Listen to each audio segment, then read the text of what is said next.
Somewhere deep within the code of Pokémon games, hidden beneath visible mechanics and obvious features, lie details that developers never explained and players almost never discovered. Abilities that function differently in single titles, trades that connect across game boundaries, and glitches that reveal unintended species waiting in empty grass. These are the facts that exist in the margins, the quiet truths that require patience to uncover. Before we drift off, make sure to subscribe so you never miss an upload, and let me know where you're watching from. And the best place to begin is with a mechanic that appeared once and vanished quietly, where 3 abilities shared a secret effect that players discovered years after the game's released. Magnet Pull, Suction Cups, and Keen Eye each carry well-known effects that activate during exploration. Magnet Pull forces Steel-type encounters to appear at least 50% of the time when held by the first Pokémon in a trainer's party. Suction Cups prevents fleeing during fishing encounters, ensuring that once a bite registers, the Pokémon cannot escape before the battle begins. Keen Eye blocks accuracy reduction in battle, maintaining the precision of moves regardless of opponent strategies. But these 3 abilities, already useful in their documented forms, shared a hidden secondary function that existed in only one pair of games. When a trainer with a Pokémon possessing any of these abilities entered areas where Rock Smash could break boulders, the chance of discovering items increased by 5%. This boost applied to every rock broken, while the ability holding Pokémon remained at the front of the party. The effect was silent, never mentioned in ability descriptions or tutorial dialogue. Players who happened to notice more frequent item discoveries likely attributed the pattern to random variation rather than a programmed mechanic. The 5% increase was subtle enough to remain unnoticed during casual play, revealing itself only through extensive testing and data collection performed by dedicated communities years after release. What makes this mechanic particularly fascinating is its exclusivity to Heart Gold and Soul Silver. No game before these titles contained the effect, and no game released afterward replicated it. Diamond, Pearl, and Platinum, which preceded Heart Gold and Soul Silver by several years, did not grant this bonus, despite featuring the same 3 abilities and identical Rock Smash mechanics. Black, White, and every subsequent generation similarly lacked the hidden item boost, making this function a true anomaly in the series timeline. The developers never explained why this effect appeared only in Heart Gold and Soul Silver. Internal documentation released through later interviews and official sources made no mention of the mechanic's purpose or its deliberate removal from future titles. The most likely explanation involves technical experimentation during the transition between hardware generations, with Game Freak testing systems for integrating ability effects into field mechanics. Rock Smash itself underwent changes across generations, shifting from a purely functional field move to one with variable item tables depending on location. Heart Gold and Soul Silver featured more elaborate item distribution systems than their predecessors, with certain routes offering rare items through rock breaking. The hidden ability boost may have been intended to reward players who constructed teams with specific abilities, creating synergy between battle preparation and exploration rewards. Magnet Pull's primary effect, increasing Steel-type encounters, already encouraged players to keep Steel-specialized teams when searching for rare species. Adding an item discovery boost to this ability created a dual incentive, making Magneton and Magnezone valuable companions for both encounter manipulation and resource gathering. Suction Cups, typically useful only during fishing sessions, gained broader utility through this hidden effect, transforming Pokémon like Octillery and Lileep into exploration assistants. Keen Eye's inclusion in this trio remains the most curious decision. Unlike magnet pull and suction cups, which both related to catching mechanics, Kenai served purely battle-focused functions. Its addition to the item boost group suggests the developers may have intended to expand the effect to a larger pool of abilities, but stopped after implementing only these three, leaving Kenai as an outlier in an incomplete system. The 5% boost, while small, accumulated significantly during extended exploration sessions. Players who regularly broke rocks while searching for hidden evolutionary stones or rare healing items would have collected noticeably more resources over time, even without realizing the cause. This passive benefit made certain Pokémon more valuable as permanent party members, though the effect's obscurity meant few trainers optimized their teams around it.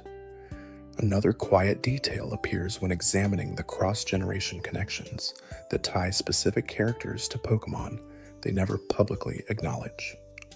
Jasmine, the Steel-type gym leader of Olivine City, appears across multiple Generation 4 titles in roles that extend beyond her primary position.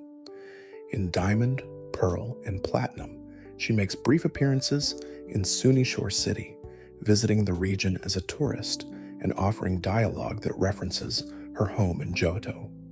But Jasmine's presence in Sinnoh extends beyond casual cameos. Players who dedicated themselves to Sinnoh's contest system, advancing through normal, great, ultra, and finally master rank competitions, eventually encountered Jasmine as a contestant. She appeared exclusively in master rank contests, the highest tier of competitive performance, using her signature Pokémon Steelix as her partner. This Steelix, unlike the female specimen she used in gym battles, was male and possessed a different moveset optimized for contest appeal rather than combat effectiveness. The Steelix's contest performance emphasized beautiful and cute categories that seemed incongruous with the massive Iron Snake's intimidating appearance. Yet Jasmine's Steelix excelled in these competitions, demonstrating that even the most imposing Pokémon could succeed in elegant performance arts when trained properly. Players who defeated Jasmine in master rank contests received rare ribbons and items, but the true significance of her contest Steelix only became apparent in Heart Gold and Soul Silver. In these Johto remakes, Jasmine offered a trade after players defeated her in their first gym battle and subsequently visited the Olivine City Diner. She proposed exchanging one of her Steelix for any Pokémon the player offered, an unusually generous trade from a gym leader. Most leader trades in the series involved receiving pre-evolved forms or Pokémon with marginal competitive value, but Jasmine offered a fully evolved trained Steelix. When players accepted the trade, they received a male Steelix holding no item and possessing a nickname, Rusty. The nickname alone suggested this was not a recently caught specimen, but rather a long-term companion with personal significance. Examination of Rusty's data revealed that his stats, nature, and moveset exactly matched the Steelix Jasmine used in Sinnoh's master rank contests, confirming that Rusty was not merely a duplicate, but the same individual Pokémon encountered in a different game. This cross-generation connection implied that Jasmine had traveled to Sinnoh sometime between the events of Heart Gold, Soul Silver, and Diamond/Pearl/Platinum, bringing Rusty with her for contest participation. After returning to Johto, she chose to trade Rusty to the player character, suggesting she trusted them enough to care for a Pokémon she had trained for high-level competitive performance. The decision to trade Rusty rather than her battle-ready female Steelix indicated that she valued his contest achievements differently from her gym leader responsibilities. Players who connected these details across games gained insight into Jasmine's character that extended beyond her in-game dialogue. She pursued contest participation despite specializing in Steel types, a type rarely associated with beautiful or cute categories.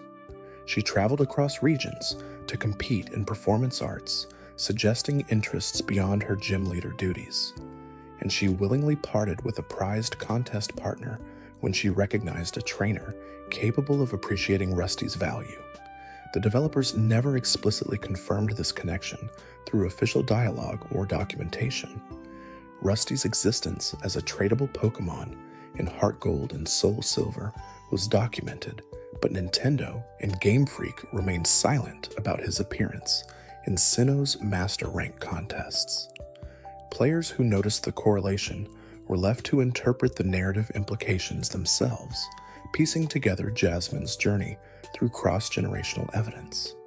This storytelling technique, where character details span multiple games without direct exposition, rewards players who engage deeply with optional content. Jasmine's contest participation was entirely missable, requiring dedication to Sinnoh's contest system that many players never pursued.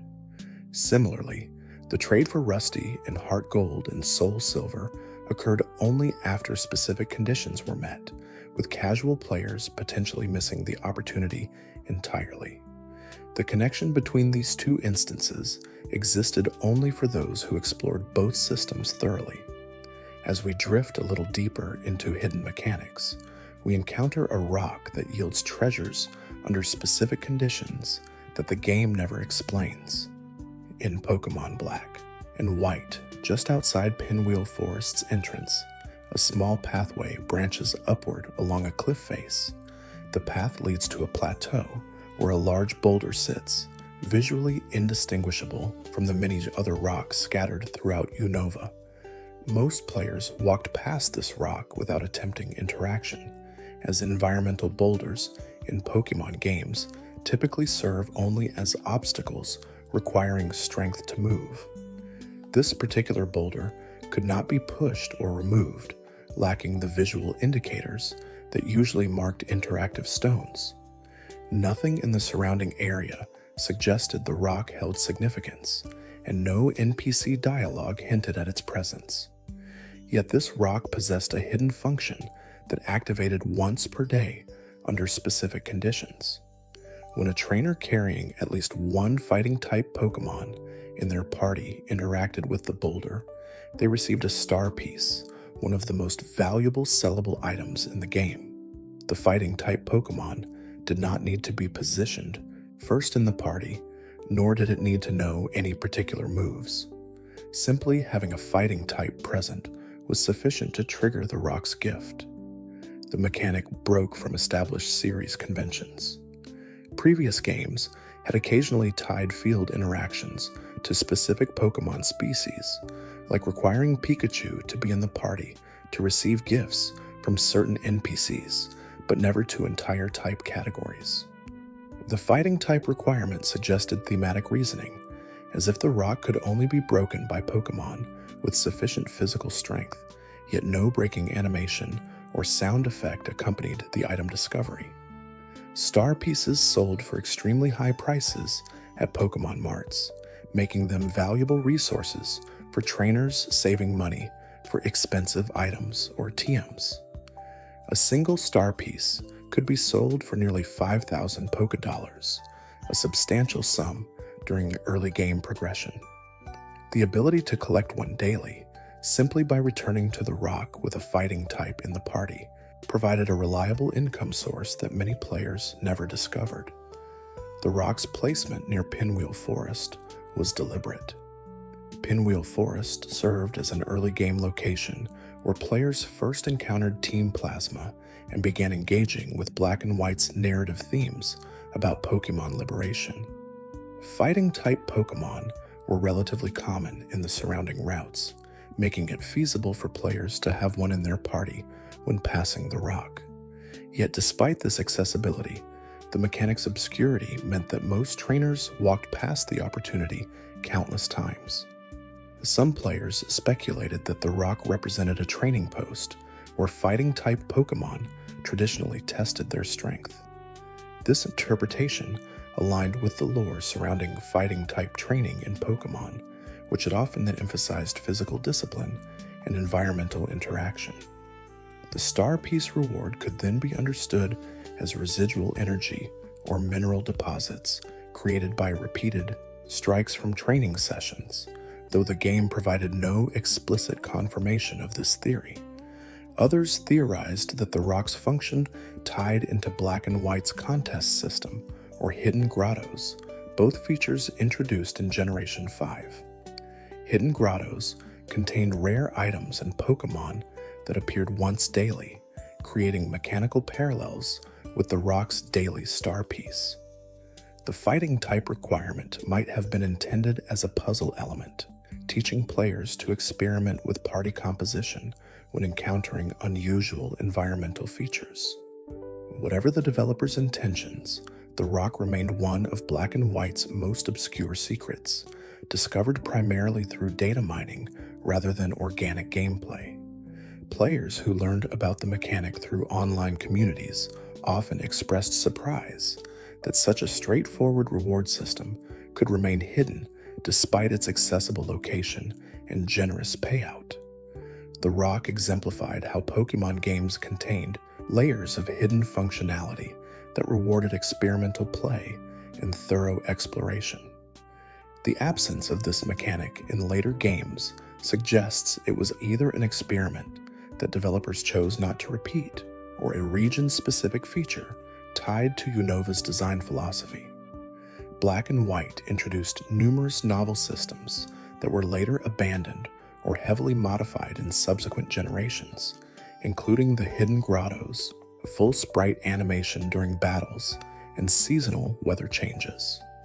The fighting type rock fit this pattern of innovative but temporary features. Glitches in Pokémon games often reveal unintended spaces where the game world's boundaries break down, exposing the underlying code structure. In the Japanese release of Pokémon Emerald, Team Aqua's hideout contained one such boundary failure. The hideout's second basement floor featured a water pool that players could surf across during their infiltration mission. At the pool's center, where the water texture appeared darker, using dive caused the player character to descend beneath the surface as intended. However, if the player surfaced in this location through repeated dive usage without moving, the game's collision detection failed catastrophically. The character emerged standing on the water's surface as normal, but attempting to move in any direction resulted in the player avatar gliding endlessly in that direction, unable to stop. The game's boundary checks ceased functioning, allowing the character to slide through walls, across voids, and into areas completely outside the hideout's intended playable space. This glitch occurred only in the Japanese version of Emerald. When the game received localization for Western markets, developers patched the collision error, restoring normal functionality to the hideout's water pool. Players who owned Japanese cartridges could still access the glitch through careful positioning and dive usage, but international players attempting to replicate the bug found only properly functioning boundaries. The glitch's existence suggested that the hideout's second basement was constructed late in development, possibly added or modified after initial testing phases. Collision detection systems in Pokémon games rely on invisible barriers that prevent player movement into undefined spaces. When these barriers fail, the game continues processing movement inputs but lacks proper boundary data, resulting in the endless gliding effect players experienced in the hideout. What made this glitch particularly notable was its potential for soft-locking the game. Players who triggered the boundary failure could easily glide into areas from which escape was impossible, as the game world's architecture did not account for characters existing in out-of-bounds locations.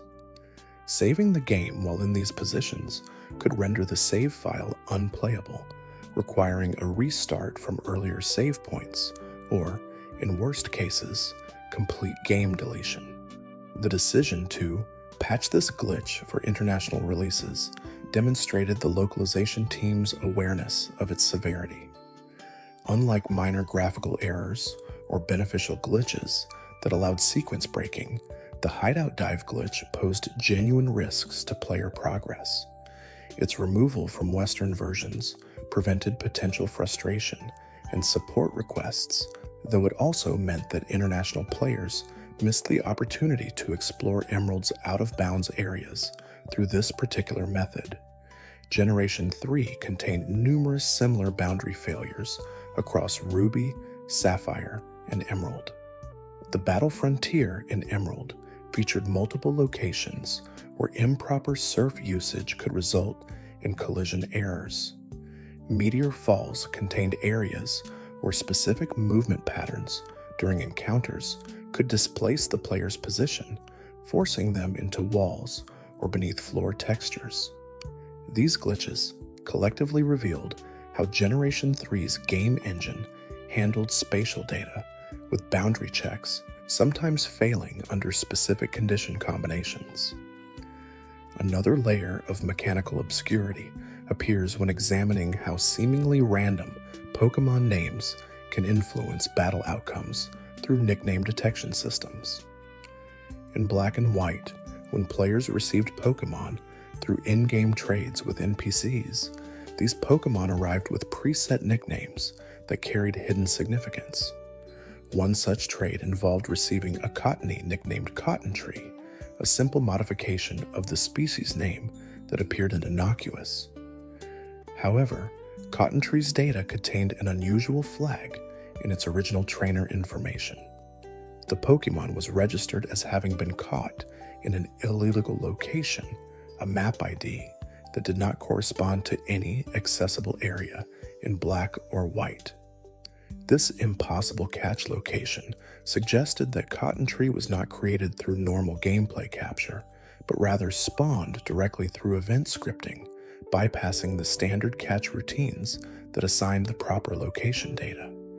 The practical implications of this error were minimal, as Cotton Tree functioned normally in battles and could be traded without restriction. But the impossible location data revealed how Game Freak constructed in-game trade Pokémon, showing that developers used direct spawning methods rather than simulating proper capture sequences. This shortcut was efficient, but occasionally produced data inconsistencies that eagle-eyed players could detect through detailed Pokémon analysis. Similar location anomalies appeared in other traded Pokémon throughout the series. In Heart Gold and Soul Silver, several NPC trades resulted in Pokémon that listed Kanto or Johto locations as their catch sites, despite those locations not containing the species in question.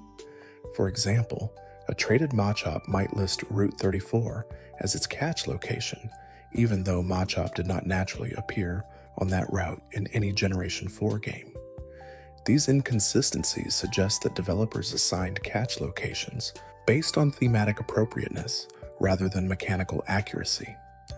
A Machop traded in Goldenrod City would reasonably come from nearby routes, even if those routes did not support Machop encounters. Players checking Pokémon data could identify these impossible catches, but doing so required accessing external tools or transfer systems that displayed detailed origin information. The nickname system itself contained hidden functionality that extended beyond simple name customization. In Generation 2, certain nicknames triggered special responses from NPCs or altered dialogue trees. A Pokémon nicknamed Shiny would prompt specific reactions from the name rater, acknowledging the nickname's reference to rare coloration. Similarly, nicknaming Pokémon after characters from the games sometimes resulted in altered flavor text when those Pokémon were used in specific locations. Generations 4 and 5 expanded nickname detection to include profanity filters and inappropriate content. Scanners. Pokémon with nicknames containing filtered words could not be traded over wireless connections, preventing offensive names from spreading through global trade systems. However, the filters were language-specific, meaning that nicknames considered inappropriate in English might pass through Japanese or European language checks without issue. This created situations where Pokémon with problematic nicknames in one region could be traded internationally without restriction, as the receiving game's filter only checked against its own language database. Players attempting to trade these Pokémon back to their original region would encounter blocks, as the nickname that passed foreign filters failed domestic screening. This regional inconsistency revealed the complexity of implementing multilingual content moderation in games designed for global distribution. Another fascinating detail appears when we examine how Game Freak handles error correction in published games. In Generation 5, specifically in Black 2 and White 2, players discovered that entering certain buildings during specific weather conditions caused frame rate drops severe enough to temporarily freeze gameplay. The affected buildings included the Pokémon World Tournament, the Battle Subway entrance, and several Pokémon centers in winter zones. Analysis revealed that the frame rate issues stemmed from weather particle effects interacting poorly with building transition animations. When the game attempted to fade out weather effects while simultaneously loading interior building graphics, the processing load briefly exceeded the Nintendo DS's capabilities, causing momentary freezes. These freezes lasted only 1 to 2 seconds, but were jarring enough to feel like crashes to players unfamiliar with the issue. Game Freak addressed this problem not through patches, as the Nintendo DS lacked robust online update infrastructure, but through silent cartridge revisions. Later production runs of Black 2 and White 2 cartridges contained modified code that adjusted how weather effects were handled during building transitions. Players purchasing the game after the revision encountered no frame rate issues, while early adopters continued experiencing freezes unless they purchased replacement copies. This revision system was never officially announced. Nintendo and Game Freak made no public statements about the frame rate problems or the corrected cartridges. Players who noticed the issue and later discovered that newer cartridges lacked it had to piece together the revision timeline through serial number comparisons and purchase date correlations. The silent correction became one of many undocumented changes made to Pokémon games post-release. Similar silent revisions appeared throughout the series. Pokémon Platinum received mid-production cartridge updates that fixed soft lock glitches in the distortion world. Heart Gold and Soul Silver saw revisions that corrected errors in the Pokeathlon scoring system. Black and White had multiple revisions addressing stability issues in the Battle Subway and Intralink functions. Each revision went unannounced, leaving players to discover improvements through direct comparison or community data collection. If you're still awake halfway through, maybe subscribe before you drift off, and tell me what time it is where you're watching from. The phenomenon of version-exclusive glitches represents another layer of mechanical obscurity. Certain errors appeared in only one version of paired releases, functioning correctly in the counterpart game. In Ruby and Sapphire, the Battle Tower's AI exhibited different behavior patterns depending on version. Ruby's Battle Tower trainers used more aggressive move selection algorithms, frequently choosing super effective attacks even when such moves dealt minimal damage. Sapphire's trainers employed more balanced strategies, considering move power alongside type effectiveness. This difference was never documented in official sources, and players initially attributed perceived strategy variations to confirmation bias or small sample sizes. However, data miners eventually extracted the Battle Tower AI code, confirming that Ruby and Sapphire used distinct decision trees for opponent move selection. The variation was subtle enough that casual players rarely noticed, but competitive battlers who extensively tested Battle Tower strategies could detect the pattern through hundreds of battles. The reason for this version difference remains unknown, The most plausible explanation involves parallel development tracks, where different programmers implemented Battle Tower AI independently for each version, using slightly different priority systems.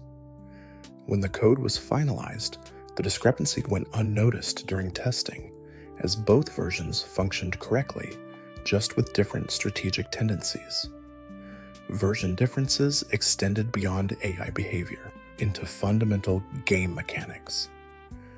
In Diamond and Pearl, the Underground's fossil discovery rates varied between versions, with Diamond featuring higher spawn rates for dome fossils and Pearl favoring helix fossils. This difference was intentional, encouraging players to trade fossils across versions, but the specific rate modifications were never disclosed. Players attempting to calculate exact percentages had to conduct extensive testing, excavating thousands of fossils to establish reliable rate estimates. Platinum equalized these rates, removing the version-based disparity and making all fossil types equally obtainable. This change went undocumented in official patch notes or game manuals, discovered only through player testing that revealed identical discovery rates across all fossil types. The decision to equalize rates suggested that developer feedback indicated the original disparity was too pronounced, creating frustration for players seeking specific fossils. Another quiet detail appears when examining how games handle Pokémon that exist in impossible states. Through glitches or external device manipulation, players could occasionally create Pokémon with movesets that violated normal learning restrictions. For example, a Magikarp knowing Hydro Pump, a move it could never legitimately learn, or a Sunkern with Dragon Rage, equally impossible through standard gameplay. When these illegal Pokémon were used in official competitions or transferred through legitimate channels like Pokémon Bank, the game's legality checkers scanned for violations and flagged impossible movesets. However, the checker systems were not comprehensive, allowing certain illegal combinations to pass through if they fell into unchecked edge cases. A Pokémon with an impossible move combination could transfer successfully if that specific combination had not been explicitly coded into the legality database. This created situations where provably illegitimate Pokémon could pass official screening, participating in tournaments and trades without detection. Players who discovered these loopholes could exploit them to gain advantages in competitive settings using move combinations unavailable to legitimate players. Nintendo and Game Freak periodically updated legality checkers to close discovered loopholes, but new edge cases emerged with each generation's expanded move pools and ability combinations. The ongoing arms race between exploit discovery and security patching revealed how complex maintaining game integrity became as the series expanded, with each generation adding hundreds of new moves, abilities, and Pokémon. The number of possible illegal combinations grew exponentially. Comprehensive checking required databases containing every legal move Pokémon pairing, a dataset that grew increasingly massive and difficult to maintain. Some illegal combinations became famous within competitive communities. The Shadow Tag Chandelure incident in Generation 6 involved players exploiting a glitch to give Chandelure the ability Shadow Tag, preventing opponents from switching. This combination was never intended to be possible, as Chandelure's hidden ability was the Infiltrator, and Shadow Tag was exclusive to Gothitelle and Wobbuffet lines. Players who obtained Shadow Tag Chandelure through exploit methods dominated early Generation 6 competitions before Nintendo identified and patched the glitch. The Rusty incident demonstrates another layer of this phenomenon, where rare Pokémon locations become hunting grounds for dedicated players. The Safari Zone glitch in Fire Red and Leaf Green allowed players who used walk-through walls cheats to bypass the entrance gate entirely, entering the Safari Zone without paying or receiving Safari Balls. This should have been impossible, as the Safari Zone was programmed to detect whether the player had officially entered through the gate. However, bypassing the gate through external cheats circumvented this check, placing the player inside the Safari Zone without triggering proper initialization. The zone loaded its encounter tables, but because the official entry sequence had not occurred, the game defaulted to its fallback encounter list. Level 20 Rattata appearing in every grass patch regardless of Safari Zone area. This fallback encounter existed because the game required valid data for all potential battle scenarios. If encounter tables failed to load properly, the game needed backup data to prevent crashes.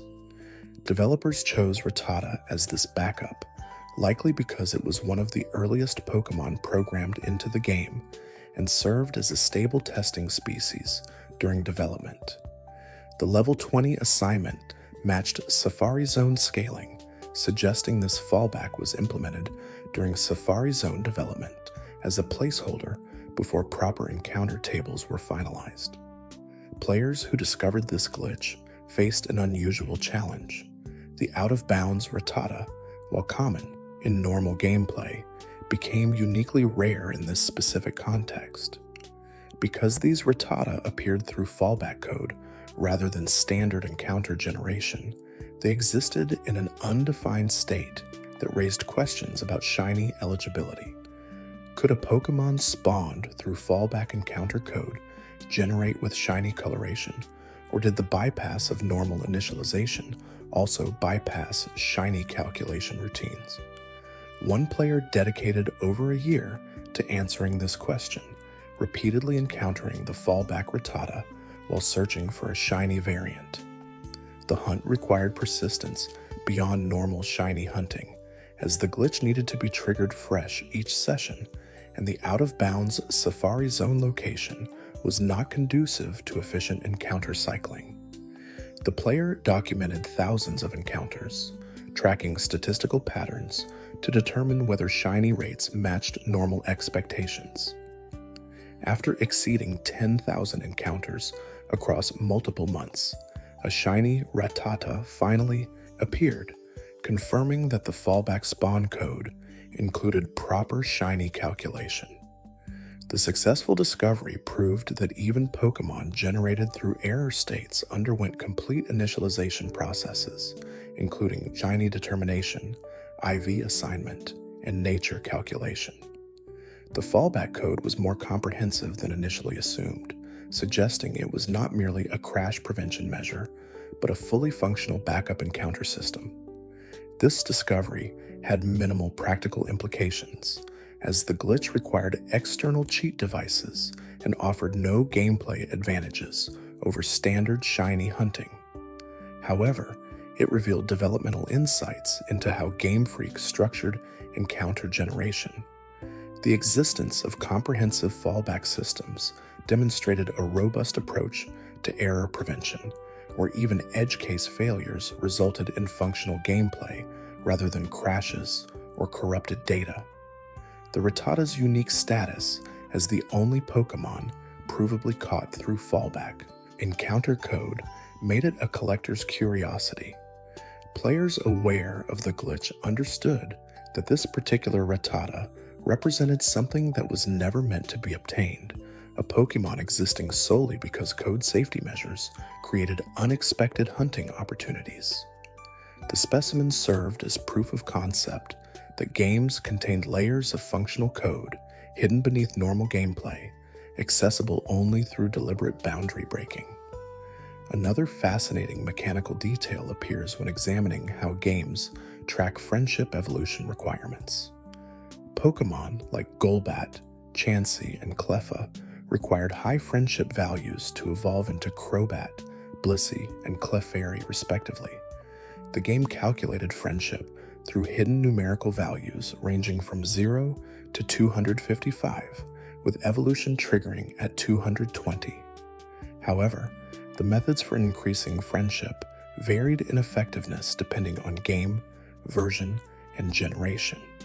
In Fire Red and Leaf Green, walking, with a Pokémon increased friendship more slowly than in Ruby and Sapphire, requiring roughly 50% more steps to reach evolution thresholds. This difference was never documented, discovered only through extensive player testing that tracked exact step counts across versions. The disparity stemmed from different friendship increase algorithms implemented in Kanto region games versus Hoenn region games. Kanto games used a more conservative friendship growth rate, possibly to match the increased difficulty curve of Fire Red and Leaf Green compared to Ruby and Sapphire. However, this meant that players transferring friendship evolution Pokémon between games encountered unexpected delays in evolution timing. Generation 4 standardized friendship growth rates across Diamond, Pearl, and Platinum, eliminating version differences. Heart Gold and Soul Silver further refined the system, adding walking partner functionality that displayed Pokémon following the player character overworld, providing visual confirmation of friendship status through Pokémon behavior and dialogue interactions. This transparency made friendship evolution more accessible, as players could gauge progress without consulting external guides or tracking numerical values. The introduction of the Soothe Bell in Generation 3 provided the first item-based friendship modifier, doubling friendship growth rate for Pokémon holding it. However, the Soothe Bell's doubling effect stacked multiplicatively with certain location bonuses introduced in Generation 4. Pokémon gaining friendship while in Amity Square received additional bonuses that multiplied with the Soothe Bell effect, creating exponentially faster friendship growth than developers initially anticipated. This stacking was unintentional, as evidenced by Generation 5 removing the multiplicative interaction and implementing additive bonuses instead. Black and White's friendship system calculated base growth, then added fixed bonuses from items and locations rather than multiplying values. This change prevented extreme optimization strategies while maintaining the Soothe Bell's usefulness as a friendship accelerator. Another layer of obscurity appears when examining event-exclusive moves and their distribution. Throughout the series, certain moves could only be learned by specific Pokémon through limited time events or distributions. Extreme Speed Dratini, distributed during Generation 4 events, represented one such exclusive. Dratini normally learned Extreme Speed only through level up in Heart Gold and Soul Silver, but event versions possess the move at lower levels than normally possible. These event moves created unique competitive advantages, as Extreme Speed Dragonite gained priority move access unavailable to standard specimens.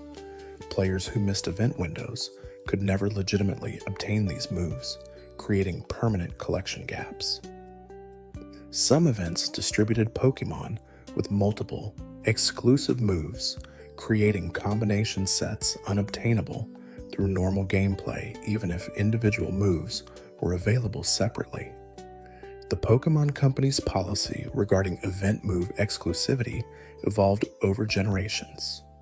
Early events created genuinely exclusive content that remained unobtainable after event periods ended. Later events introduced moves that eventually became accessible through standard gameplay in subsequent generations, reducing exclusivity but ensuring all players could eventually obtain content without time pressure. As we drift a little deeper into how games handle glitches and exploits, we encounter the Pomeg Berry glitch, one of the most famous exploits in Pokémon history. In Pokémon Emerald, using a Pomeg Berry on a Pokémon with low HP could reduce its HP below 0, creating integer underflow that resulted in the Pokémon appearing to have 65,535 HP due to the game storing HP values as unsigned integers. This glitched state allowed the Pokémon to battle normally, despite technically being fainted.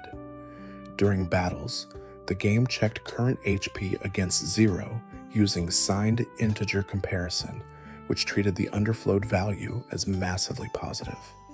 The Pokémon fought normally, taking damage that reduced its apparent HP without ever reaching the true 0 value that would trigger fainting.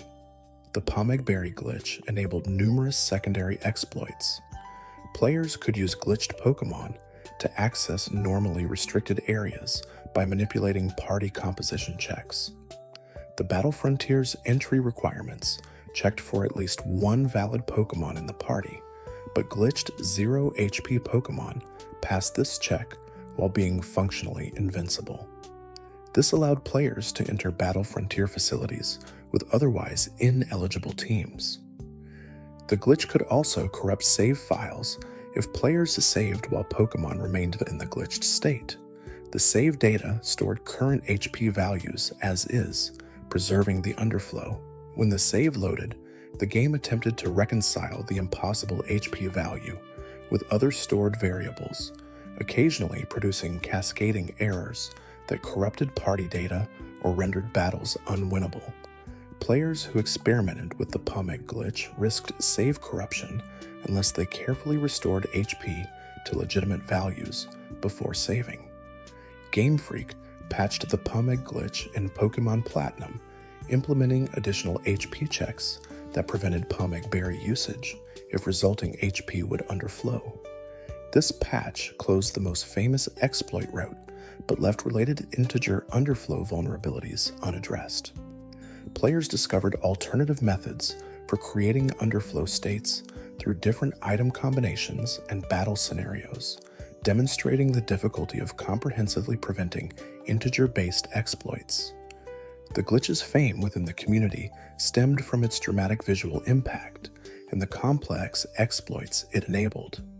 Unlike subtle data manipulation or minor collision errors, the Pomeg glitch produced obviously impossible results that fascinated players and motivated extensive experimentation. Communities devoted years to mapping all possible exploits accessible through Pomeg-induced underflow, discovering routes through games that skipped entire story segments or allowed premature access to late-game areas. Another obscure detail appears when examining how games store and display Pokémon nicknames across language changes. When Pokémon were traded internationally during Generation 4 and 5, their nicknames remained in the original language, even when displayed in games using different language settings. A Pikachu nicknamed Denki in a Japanese game retained this nickname when traded to an English game, displaying the Japanese characters without translation. However, if that same Pikachu was traded to a European game using a language that lacked proper character encoding for Japanese text, the game substituted placeholder characters or displayed the nickname as blank. This created situations where nicknamed Pokémon appeared nameless in certain language versions despite functioning normally in others. The issue affected primarily Generation 4 international trades, before Generation 5 implemented universal character encoding support. Generation 6 introduced standardized Unicode support, allowing all nicknamed Pokémon to display properly regardless of language combinations. This change eliminated the placeholder character issue, but created a new complication: nicknames that included characters from multiple language character sets. Players could nickname Pokémon using mixed Japanese, English, and European characters, creating names that displayed differently depending on viewing system font support. These mixed character nicknames sometimes produced unintended meanings when viewed in different languages. A nickname combining Japanese and English characters might form appropriate text in one language, but create inappropriate or nonsensical combinations in others. The profanity filter systems struggled with mixed language nicknames, as individual character sequences that were innocent separately could combine into filtered words when read together. Another layer of mechanical obscurity appears in how games determine species eligibility for certain battle formats. The Battle Tree and Sun and Moon restricted entry to Pokémon meeting specific criteria, proper level caps, no duplicate species, and no banned legendary Pokémon. However, the banned list contained unexpected inclusions and exclusions that confused players familiar with previous generation restrictions. Phione, the mythical Pokémon bred from Manaphy, was explicitly banned despite not being classified as legendary in most official sources.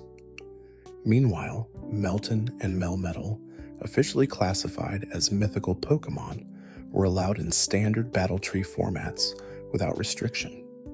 This inconsistency revealed that banning decisions were based on internal classification systems not exposed to players through game interface or documentation. The classification discrepancy extended to how games defined legendary Pokémon for other purposes. In Generation 7, Z crystals could not be held by certain legendary Pokémon in specific battle formats, but the restricted list differed from the Battle Tree ban list. KRM could use Z crystals in standard battles, but was banned from Battle Tree participation. Conversely, Heatran was banned from holding Z crystals in special formats, but allowed in the Battle Tree with proper item restrictions. These overlapping but non-identical restriction systems suggested that Game Freak maintained multiple internal classification databases for different competitive purposes.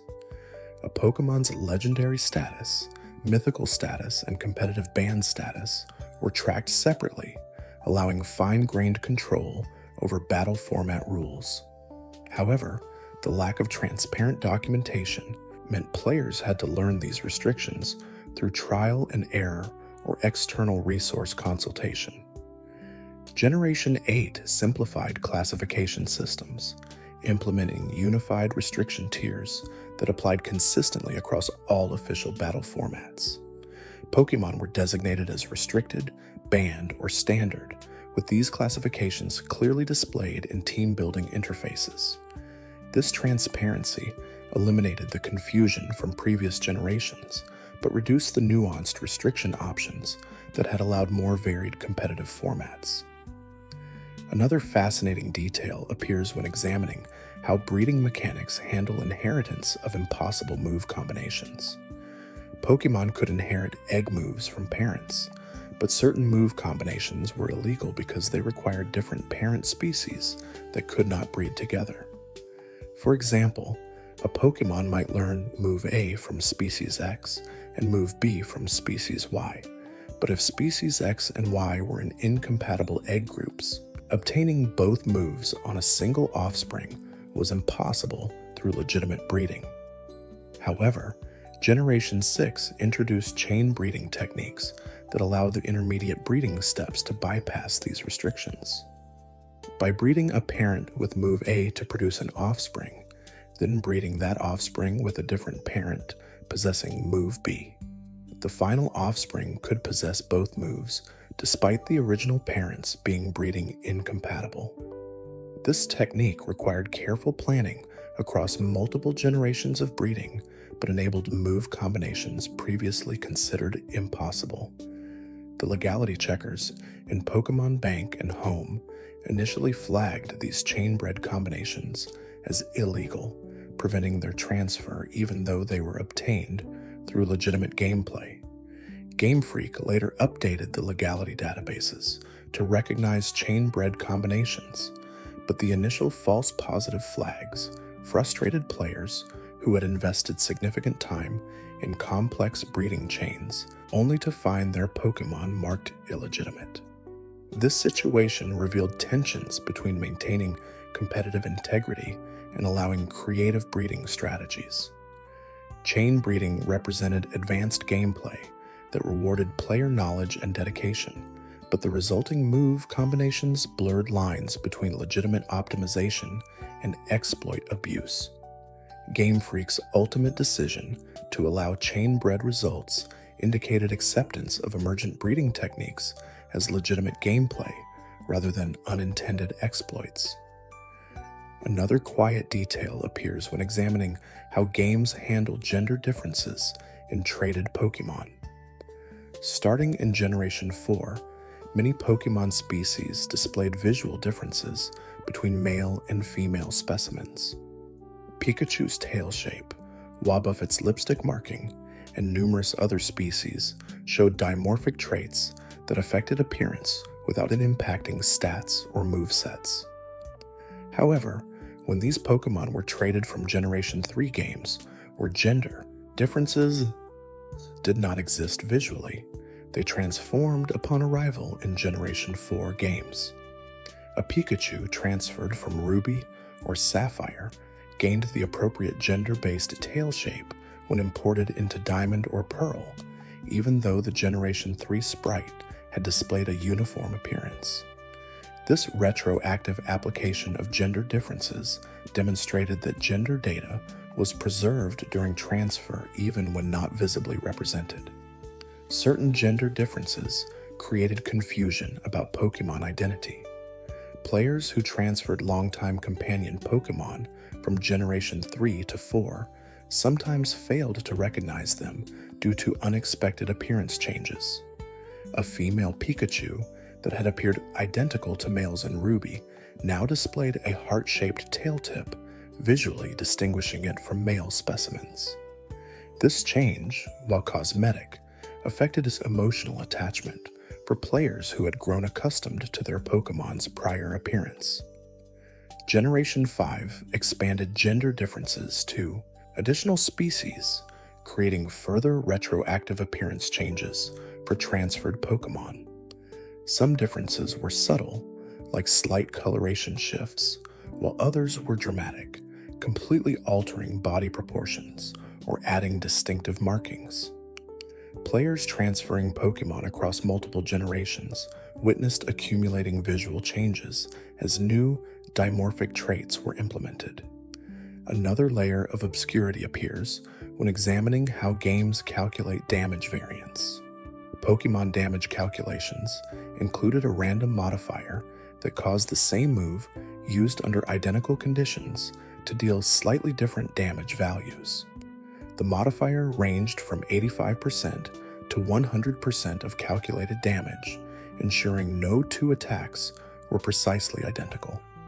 However, Generation 5 temporarily modified this variance range to 85 to 100% inclusive of both endpoints, meaning attacks could deal exactly 85% or exactly 100% of calculated damage. This change, undocumented in official patch notes, subtly affected competitive calculations. Players attempting to determine exact damage thresholds for KO ranges had to account for the modified variance, as certain damage values became slightly more probable than in previous generations. Generation 6 reverted to the original 85 to 100 exclusive range, removing the endpoints from possible results. This reversion went equally undocumented, discovered only through exhaustive damage testing by competitive analysis communities.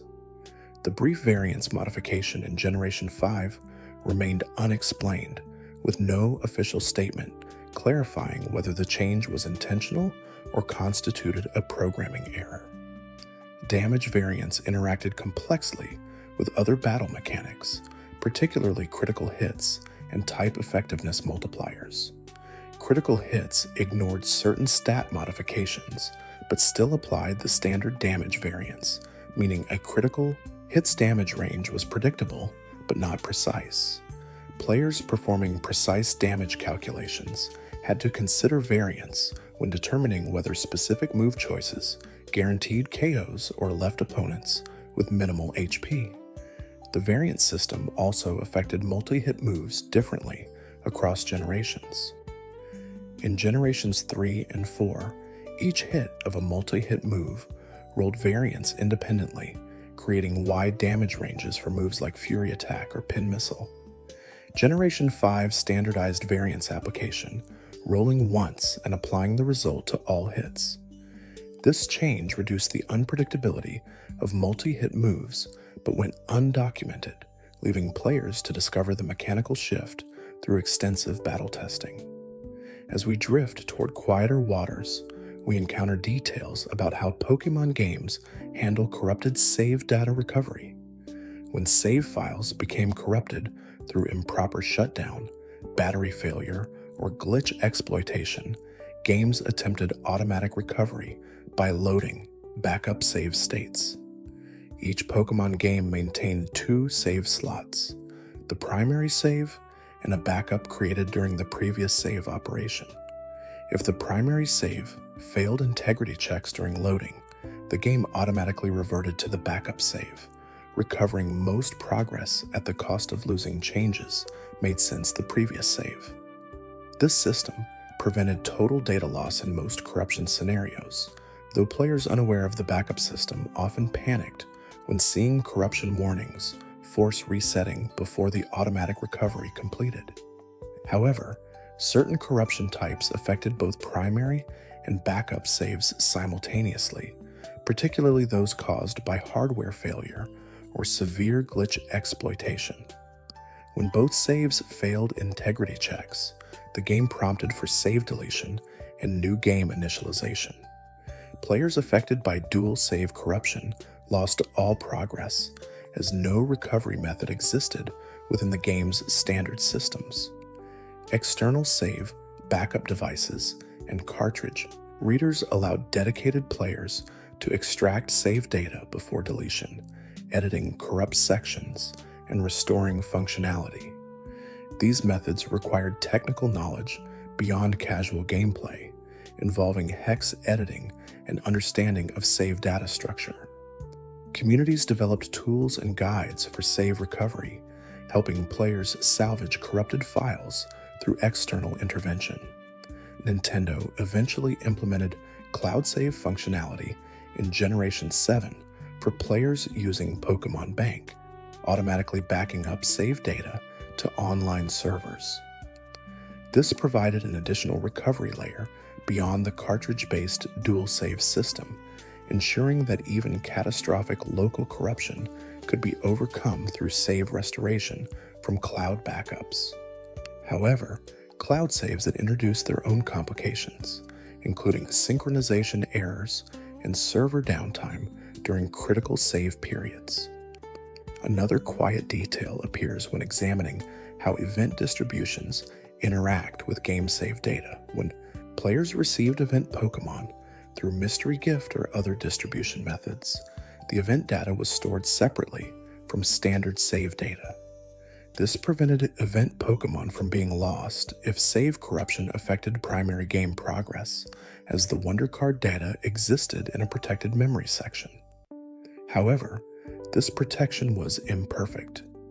Certain save corruption types affected Wonder Card storage alongside primary saves, deleting event records and the Pokémon associated with them.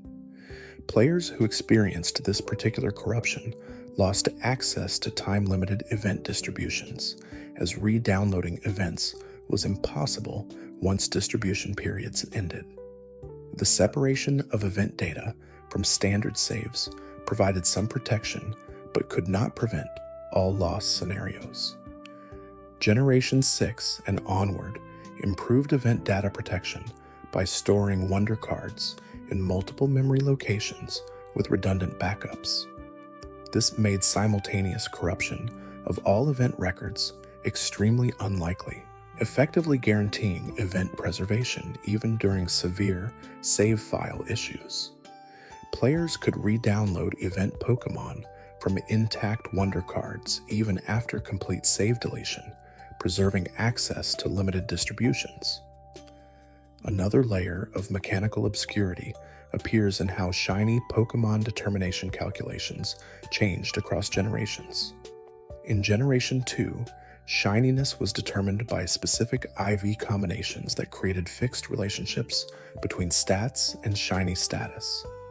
A Pokémon with maximum attack 4s could never be shiny, as the IV pattern required for shiny status necessarily resulted in lower attack values. This system meant that shiny Pokémon in Generation 2 were statistically inferior to non-shiny specimens when attack stats mattered. Competitive players seeking optimal IV distributions had to sacrifice potential shiny variants, as the two goals were mutually exclusive. This created an interesting tension between aesthetic preference and competitive optimization. Generation 3 completely redesigned shiny determination using personality values independent of IVs. This allowed Pokémon to be both shiny and possess perfect IVs, eliminating the Generation 2 trade-off. However, the new system generated shininess through trainer ID comparisons, meaning certain trainer IDs had higher shiny encounter rates for specific Pokémon than others. Players could technically manipulate their trainer ID upon starting new games to increase shiny probabilities, though doing so required external tools and precise ID value calculation. The personality value system introduced additional complexities. Pokémon gender, ability slot, and nature were also derived from personality values using specific calculation formulas. This meant that shininess was correlated with these other attributes in ways that created uneven distributions. For example, certain nature combinations appeared more frequently in shiny Pokémon than statistical independence would predict, because the personality value ranges overlapped in specific ways.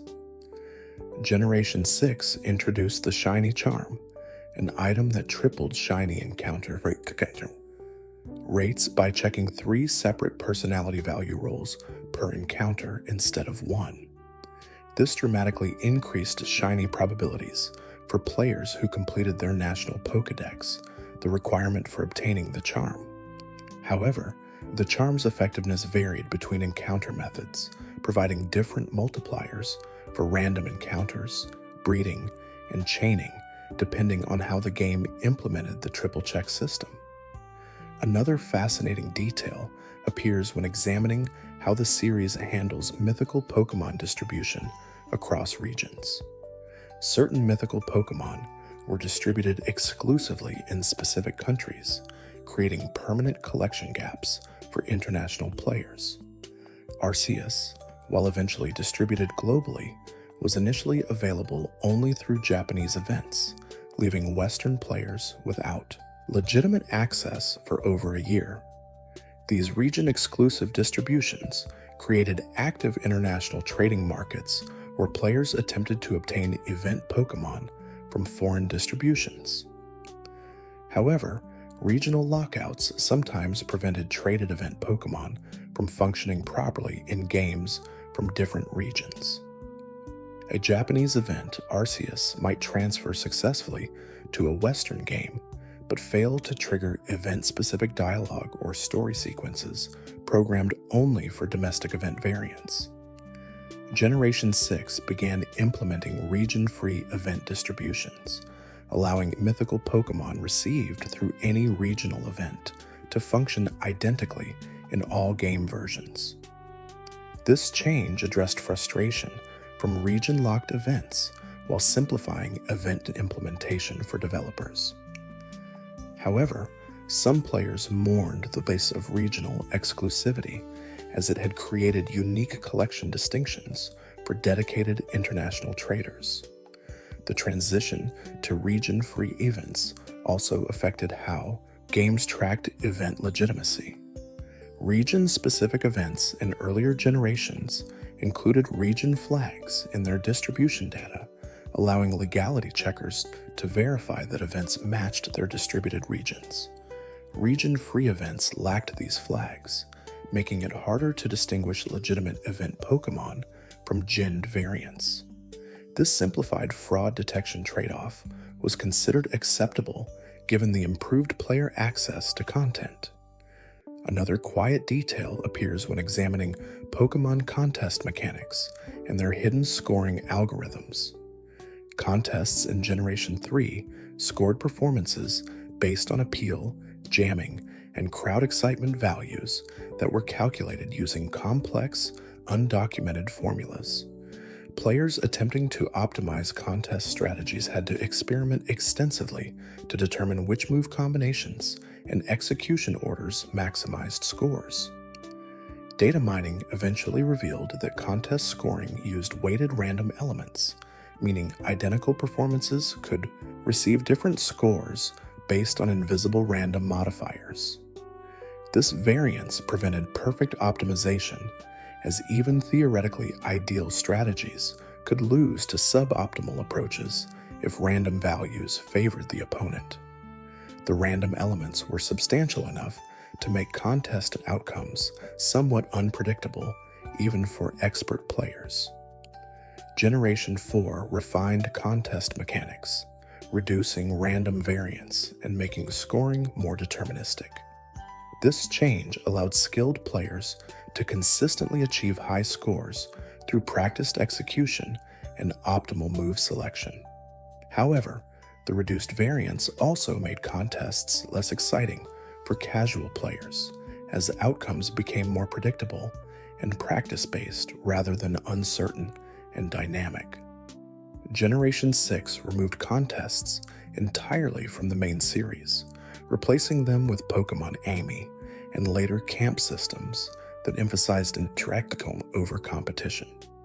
This removal disappointed players who had invested time in mastering contest mechanics, as their competitive knowledge became obsolete. The decision reflected shifting design priorities toward casual engagement over competitive side activities. As we drift deeper still, we encounter how abilities interact with field effects in unexpected ways.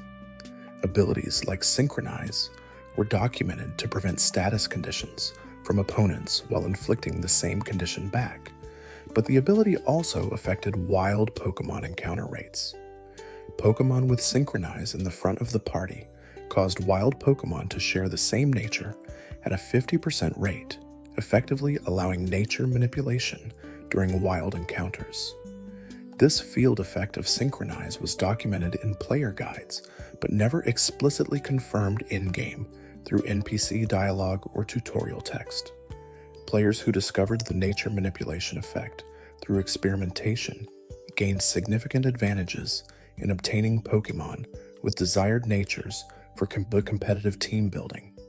The effect applied to stationary legendary Pokémon as well, allowing nature control even for fixed encounters normally difficult to optimize.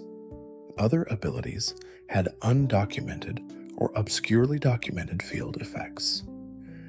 Illuminate increased wild encounter rates when held by the first party Pokémon, making it useful for shiny hunting or grinding. Compound Eyes increased held item rates on wild Pokémon, making farming for rare hold items more efficient. These effects were mentioned in some external guides, but never explained within the games themselves. Generation 5 expanded ability field effects, adding interactions with environmental features.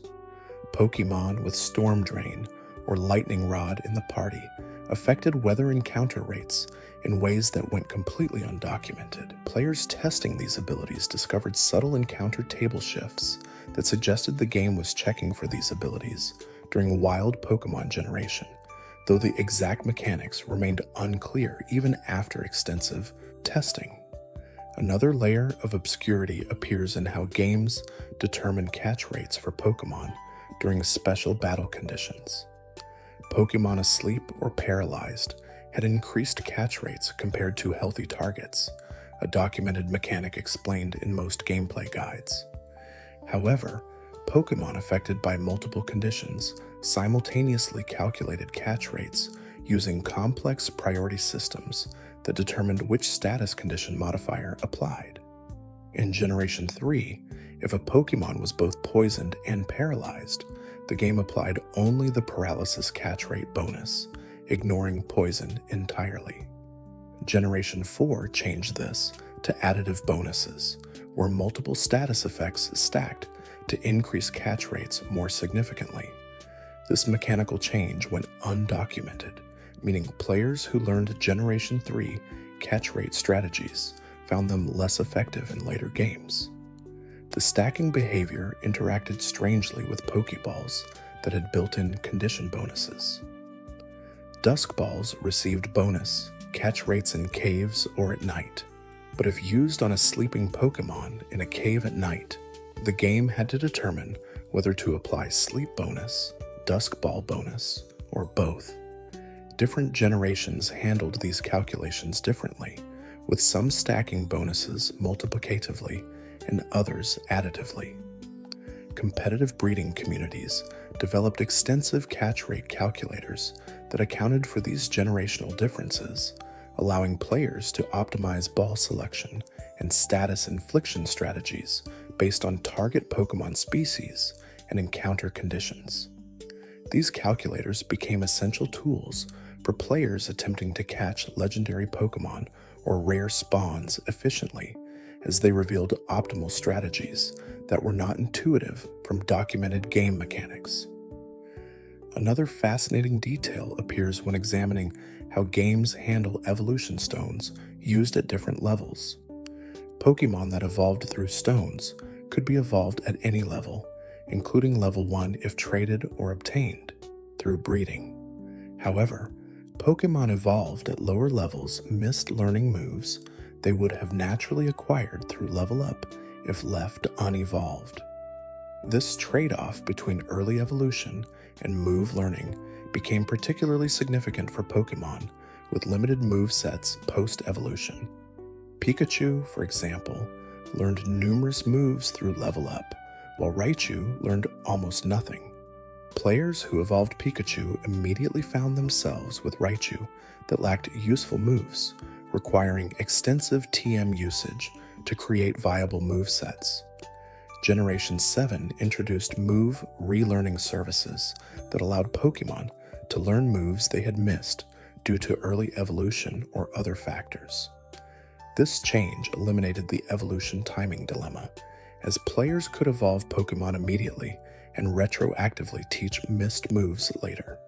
However, move relearning required heart scales, rare items that created their own resource management considerations. The evolution timing decision extended beyond individual movesets to affect competitive viability.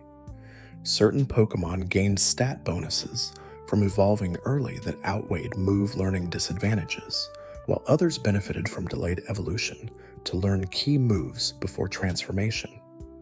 Experienced players calculated exact evolution timings that optimized both moveset acquisition and stat development, creating evolution schedules tailored to specific competitive strategies.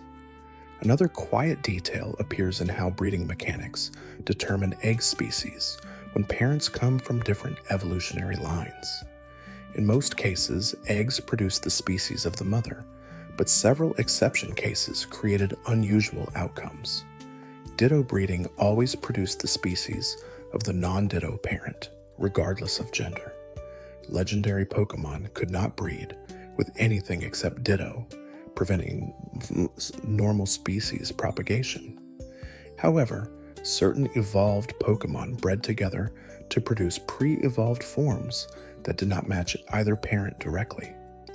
Wobbuffet, breeding with Ditto, produced Why-Not eggs, the baby form, despite Wobbuffet being the mother.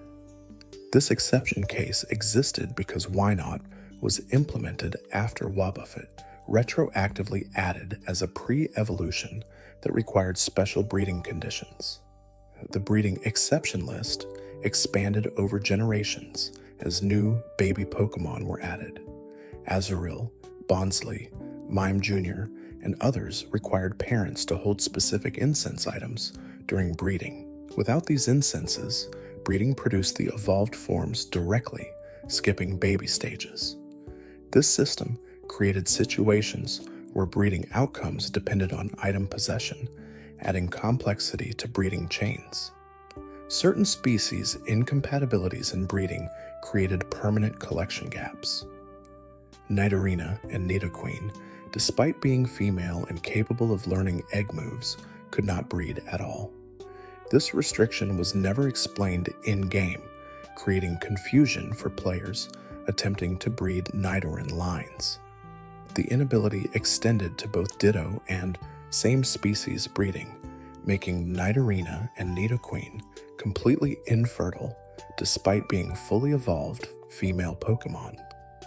Another layer of mechanical obscurity appears in how games that handle experience gain calculations during battle.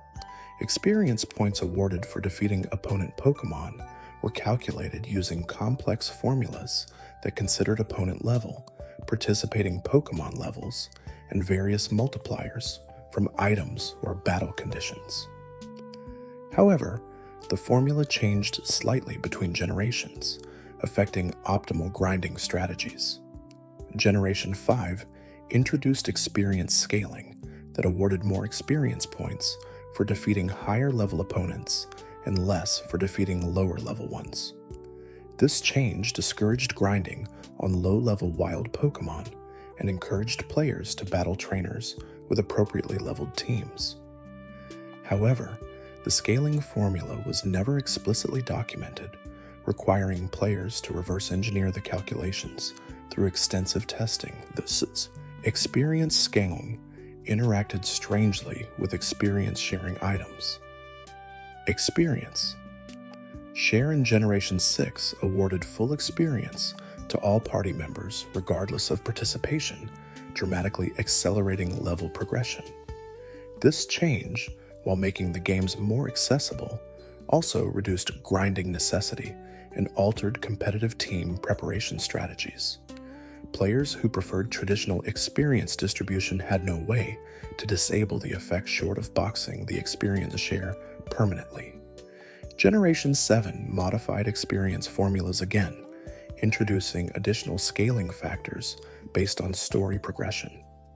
Pokémon caught in later areas gained experience more quickly than those caught early, creating incentive to update teams regularly rather than relying on starter Pokémon throughout entire playthroughs. This change encouraged team diversity, but frustrated players who had grown attached to their initial captures. As our journey through obscure mechanics continues, we encounter details about how held item effects stack with ability effects in battle. Certain combinations produced unexpected results where documented effects did not combine as intuitive logic suggested. A Pokémon holding leftovers while possessing the Rain Dish ability received healing from both sources, but the total healing was less than the sum of both effects due to hidden rounding in the healing calculation. The rounding behavior varied between generations, with some calculating healing effects separately and rounding each, while others combined effects before rounding. This subtle difference affected stall strategies that relied on passive healing to outlast opponents. Players optimizing defensive team compositions had to test healing rates empirically, as documented values did not account for generation-specific rounding mechanics. Held items that modified stat stages interacted inconsistently with abilities that performed similar functions. Power Band increased special defense at the cost of speed, while abilities like Speed Boost increased speed over time. Using both should have resulted in net speed gains over sufficient turns, but implementation details caused the effects to calculate in orders that sometimes prevented expected outcomes. Generation 8 standardized stat modification calculations, implementing consistent effect ordering and transparent stacking rules. This eliminated most inconsistencies, but also reduced complex optimization opportunities that arose from exploiting quirky interaction behaviors. Competitive communities had mixed reactions, with some appreciating consistency, while others missed the depth provided by obscure mechanical interactions. Another fascinating detail appears when examining how games determine critical hit rates and damage modifiers. Critical hits bypassed certain stat modifications, ignoring the target's defense boosts and the attacker's attack reductions. However, they did not ignore all modifications.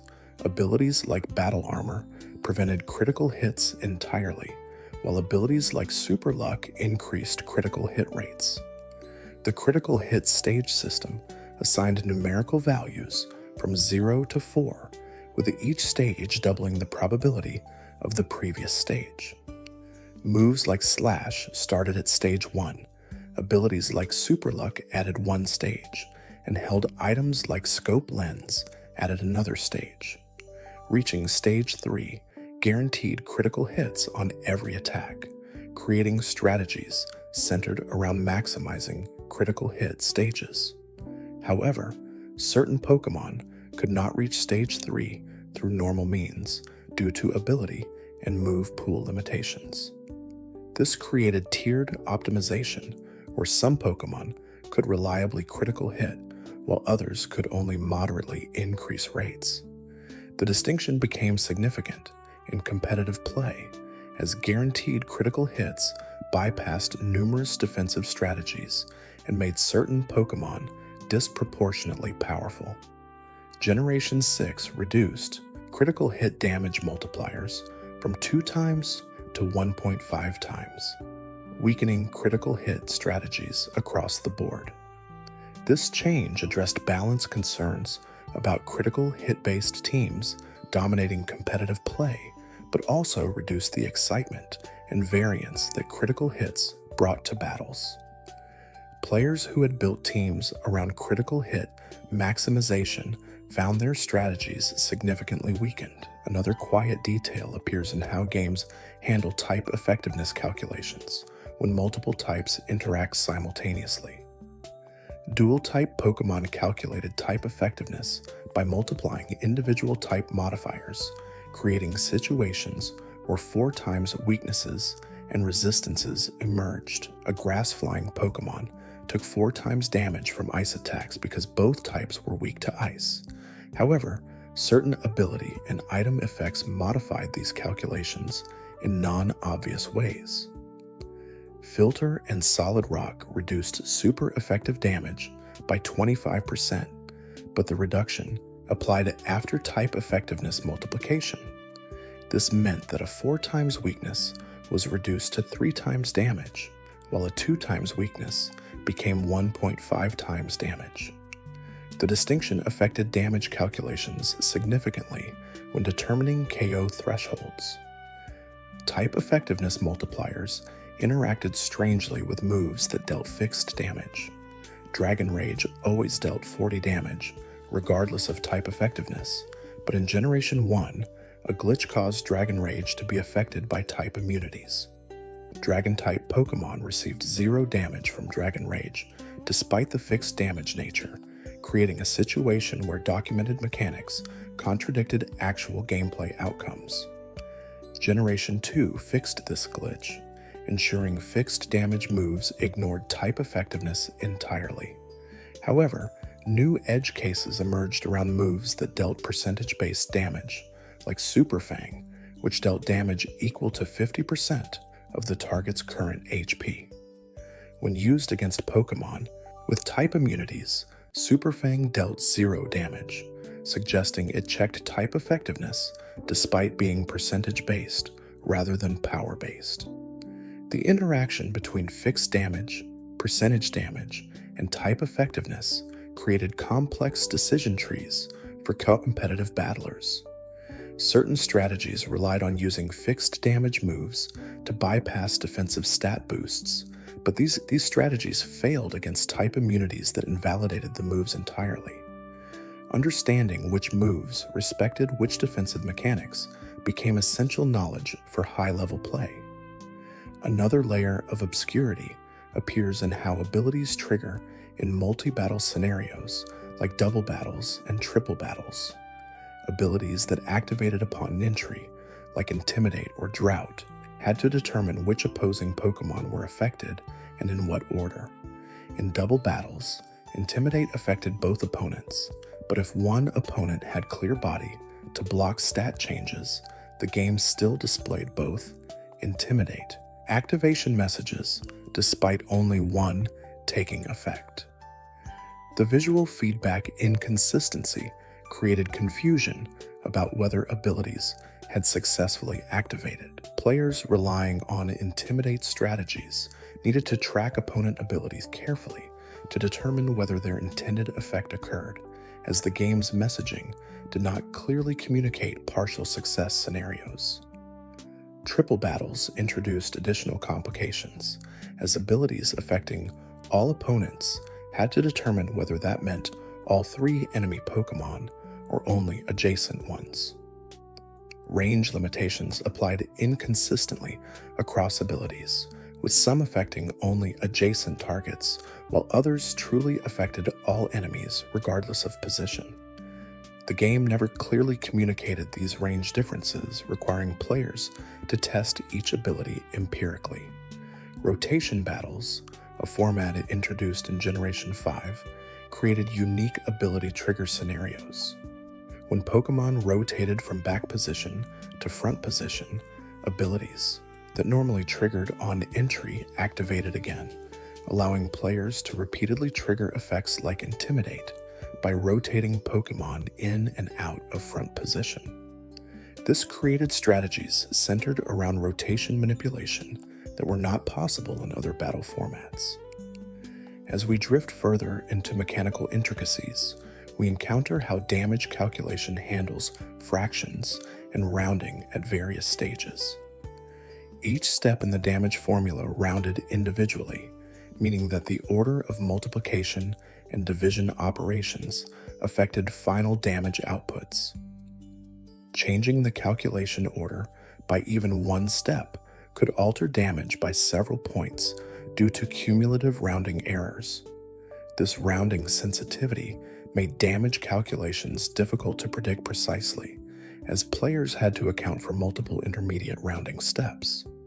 Competitive damage calculators implemented exact formula replication, including generation-specific rounding behaviors, to provide accurate damage range predictions. These tools became essential for high-level play, as manual damage calculation was error-prone and time-consuming. Certain damage ranges produced unexpected results due to rounding interactions. A move that should have dealt 96 to 112 damage might actually produce 95 to 113 due to rounding errors at intermediate calculation steps. These discrepancies were small but significant when determining whether moves guaranteed KOs or left opponents with minimal HP. Generation 7 introduced updated damage formulas that reduced intermediate rounding steps, making damage calculations more predictable. However, this change invalidated years of accumulated damage range data, requiring competitive communities to recalculate and republish damage tables for all relevant Pokémon and matchups. The effort required demonstrated how even subtle mechanical changes could have far-reaching impacts on competitive knowledge. Another fascinating detail appears when examining how games handle status condition interactions during battle. Pokémon could only have one non-volatile status condition at a time, with later status attempts failing if a condition was already present. However, certain moves and abilities bypassed this restriction under specific circumstances. Rest removed existing status conditions and inflicted sleep status, even though the Pokémon was already statused. This was the only move in the series that could replace one status with another during battle. The exception existed because Rest's game design required removing conditions as part of its healing function, creating a special case in the status application code. Certain abilities modified how status conditions applied. Synchronize reflected status conditions back to attackers, creating situations where both Pokémon had status conditions simultaneously. This broke the one status per Pokémon expectation, but functioned correctly because each Pokémon tracked its own status independently. Poison-type Pokémon gained immunity to poison status in Generation 4, but badly poisoned status from Toxic counted as poison status for this immunity. This meant poison types could not be affected by Toxic, despite it being a poison-type move, creating thematic consistency between type immunity and status immunity. However, This immunity did not extend to steel types being immune to toxic, despite steel types also being immune to poison status, revealing inconsistent application of status immunity logic. Another quiet detail appears in how friendship evolution requirements check specific conditions at level up. Pokemon like Golbat required high friendship to evolve, but the friendship check occurred only during level up events. This meant that Pokemon with maxed friendship would not evolve if leveled through rare candy usage or experience gain that brought them to the next level during non-level up contexts. Generation 7 changed this behavior, allowing friendship evolutions to trigger from any level gain, including those from rare candies. This quality of life change removed frustration from players who accidentally leveled friendship evolution Pokemon through rare candies and blocked evolution. However, the change was undocumented, leading to confusion when players familiar with older mechanics found evolutions triggering unexpectedly. Time-based evolution requirements added another layer of complexity. Pokemon like Eevee evolved into Espeon or Umbreon based on time of day when leveling with high friendship. The game checked both friendship and time, requiring both conditions to be met simultaneously. Players who leveled their Eevee with max friendship during the transition period between day and night sometimes experienced failed evolutions, as the time check occurred at a different moment than the level up check. Generation 8 implemented simultaneous condition checking, ensuring that all evolution requirements were evaluated at the exact same moment during level up. This eliminated edge cases where rapidly changing conditions could cause evolution failures, making evolution more reliable, but also removing certain strategic elements where players could manipulate evolution timing through careful game time management. Another layer of obscurity appears in how games store and track Pokemon encounter data for Pokédex completion. The Pokédex tracked 2 states for each species: seen and caught. Seeing a Pokemon during battle updated the seen count, while catching updated the caught count. However, certain encounter scenarios did not properly register as seen encounters. Pokemon that appeared in trainer battles but were not targeted by player moves sometimes failed to register as seen, creating Pokédex gaps even though the player had technically encountered the species. This occurred because the seen flag was triggered by specific battle interactions rather than mere presence in battle. Trainer battles, where Pokemon fainted before the player selected moves targeting them, could result in unregistered seen entries. The seen-caught distinction created challenges for Pokédex completion, as certain version-exclusive Pokemon could only be seen through trading rather than wild encounters. Players needed to coordinate trades with others to register these species as seen, even if they did not intend to keep the traded Pokemon. The registration mechanic encouraged temporary trading and tradebacks, creating community cooperation dynamics around Pokédex completion. National Pokédex tracking in Generation 4 introduced additional complexity, as it tracked Pokemon across all generations rather than just the current region. Completing the National Pokédex required seeing or catching every species from previous generations, necessitating extensive trading and transfer from older games. This requirement made full Pokédex completion a significant long-term project rather than a single-game achievement. As we drift toward the quietest moments of our journey, we encounter how the series handles language differences in Pokemon species names. Pokemon have different names in different languages, but the games tracked species based on internal ID numbers rather than names. This meant that a Pikachu caught in a Japanese game was recognized as the same species as a Pikachu caught in an English game, despite the name displaying differently. However, evolution checks sometimes failed when language mismatches occurred. Trait evolution requirements checked the Pokemon's internal data for evolution eligibility, and certain language flags could interfere with this check. A Kadabra caught in a French game might fail to evolve when traded to a German player if the language flags were not properly synchronized during the trade process. These language-based evolution failures were rare, occurring primarily during Generation 3 and 4 international trades. Generation 5 improved language handling, implementing universal species identification that ignored language flags when determining evolution eligibility.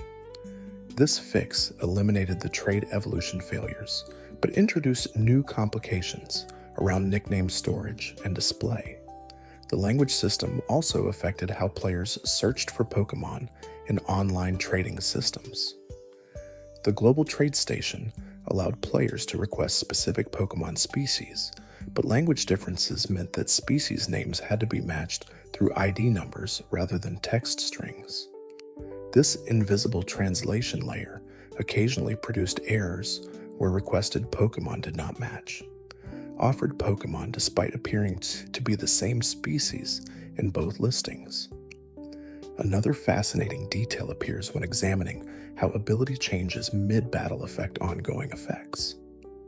Abilities like Levitate provided ground-type immunity, but if a Pokémon with Levitate had its ability changed through moves like Skill Swap or Worry, Seed, it lost the immunity immediately.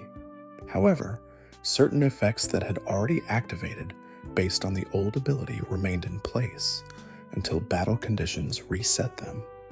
This created situations where Pokémon could have benefits from abilities they no longer possessed. A Pokémon that had used Rain Dish during rain conditions would continue receiving healing even after its ability was swapped to something else, as the healing effect was tied to turn order rather than continuous ability presence checking. The delayed update created exploitable scenarios where players could stack benefits from multiple abilities within a single battle. Trace copied opponent abilities, but the copied ability persisted even if the opponent switched out or fainted. This meant a Pokémon with Trace could copy a beneficial ability early in battle and maintain that ability for the remainder of the match, even though the original source was no longer present. The permanent copying differed from expectations that copied effects would expire when sources disappeared. Generation 6 changed ability copying to be more temporary, with traced abilities expiring when the opponent switched. This change aligned trace behavior with player expectations, but also made the ability less powerful, as maintaining beneficial copies required the opponent to keep their Pokémon present. Competitive strategies centered around trace exploitation had to adapt to the new temporary copying behavior. Another quiet detail appears in how the games determine move priority when multiple priority modifying effects are present simultaneously. Priority brackets ranged from -5 to +5, with most moves sitting at priority 0. Quick Attack had priority +1, while moves like Trick Room operated at negative priority. However, when abilities, held items, and move priorities all contributed to final priority calculation, the game had to determine an interaction order. Items like Quick Claw randomly increased move priority by 1 bracket, but if this activated on a move that already had positive priority, the resulting priority could exceed normal limits. The game capped priority at +5 and -5, preventing priority values from reaching extreme levels through stacking. Certain abilities modified priority in ways that interacted strangely with move-based priority. Prankster added +1 priority to status moves, but when used with moves that already had non-zero priority, the effects sometimes canceled rather than stacking. This anti-intuitive behavior suggested that Prankster priority modification occurred at a different calculation stage than inherent move priority, creating non-additive interactions. Generation 7 revised priority calculation order, implementing a fixed sequence where inherent move, priority calculated first, then ability modifications, then item effects. This standardization eliminated most priority calculation edge cases, but also reduced the potential for complex priority manipulation strategies that arose from quirky interaction behaviors. As we drift toward the ending of our exploration, we find ourselves returning to simpler truths beneath all the mechanical complexity. Pokémon games, despite their technical intricacy and hidden depth, ultimately existed to create experiences that resonated with players. The obscure mechanics and undocumented features were often consequences of ambitious systems pushing against technical limitations rather than deliberate obscurity. Developers created these games with passion and care, implementing features they hoped players would discover and appreciate. Some mechanics remained hidden because documentation was incomplete, not because developers intended secrecy. Others emerged as unintended consequences of complex systems interacting in unpredictable ways. The discovery of these obscure details became part of the community experience, with players sharing findings and collectively building knowledge bases that preserved mechanical understanding across generations. The obscure facts documented throughout this journey represent only a fraction of the hidden depth present in Pokémon games. Every generation introduced new systems, each with its own quirks and undocumented behaviors.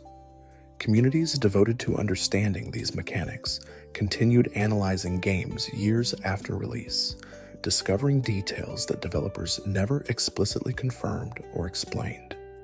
This ongoing exploration kept the series fresh even for veteran players who had experienced multiple generations. Each new mechanical discovery provided fresh perspectives on familiar games, revealing layers that had existed unnoticed for years.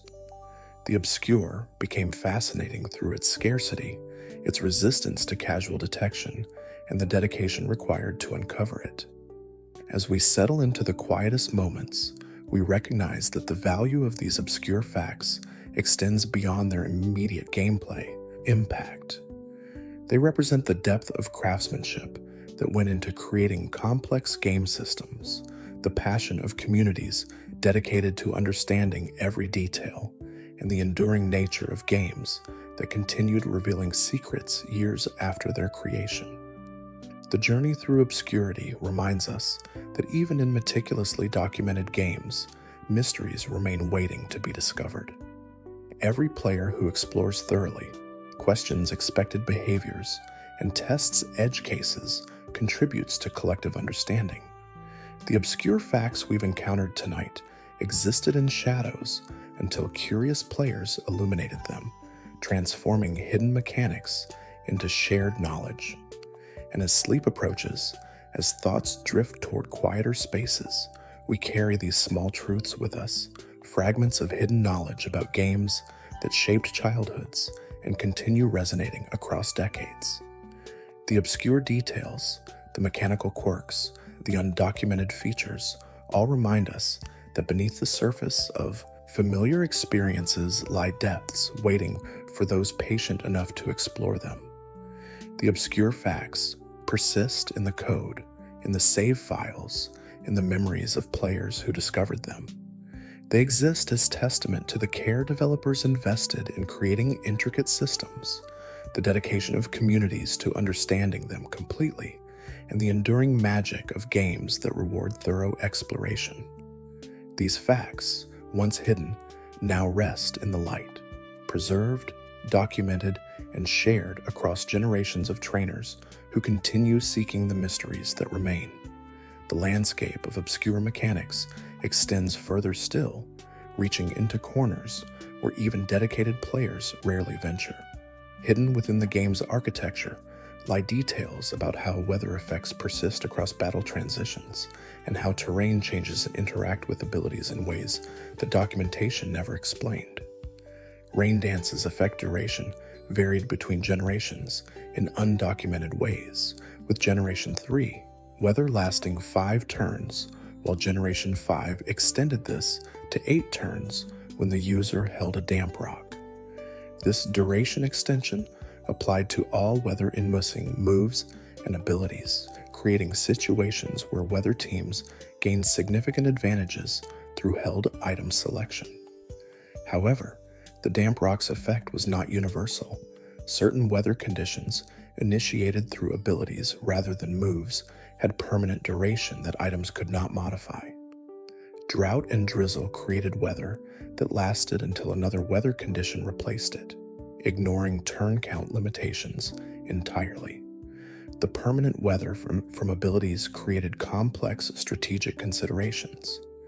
Teams built around weather abilities gained consistent conditions without needing to refresh effects mid-battle, while move-based weather required turn management and careful timing.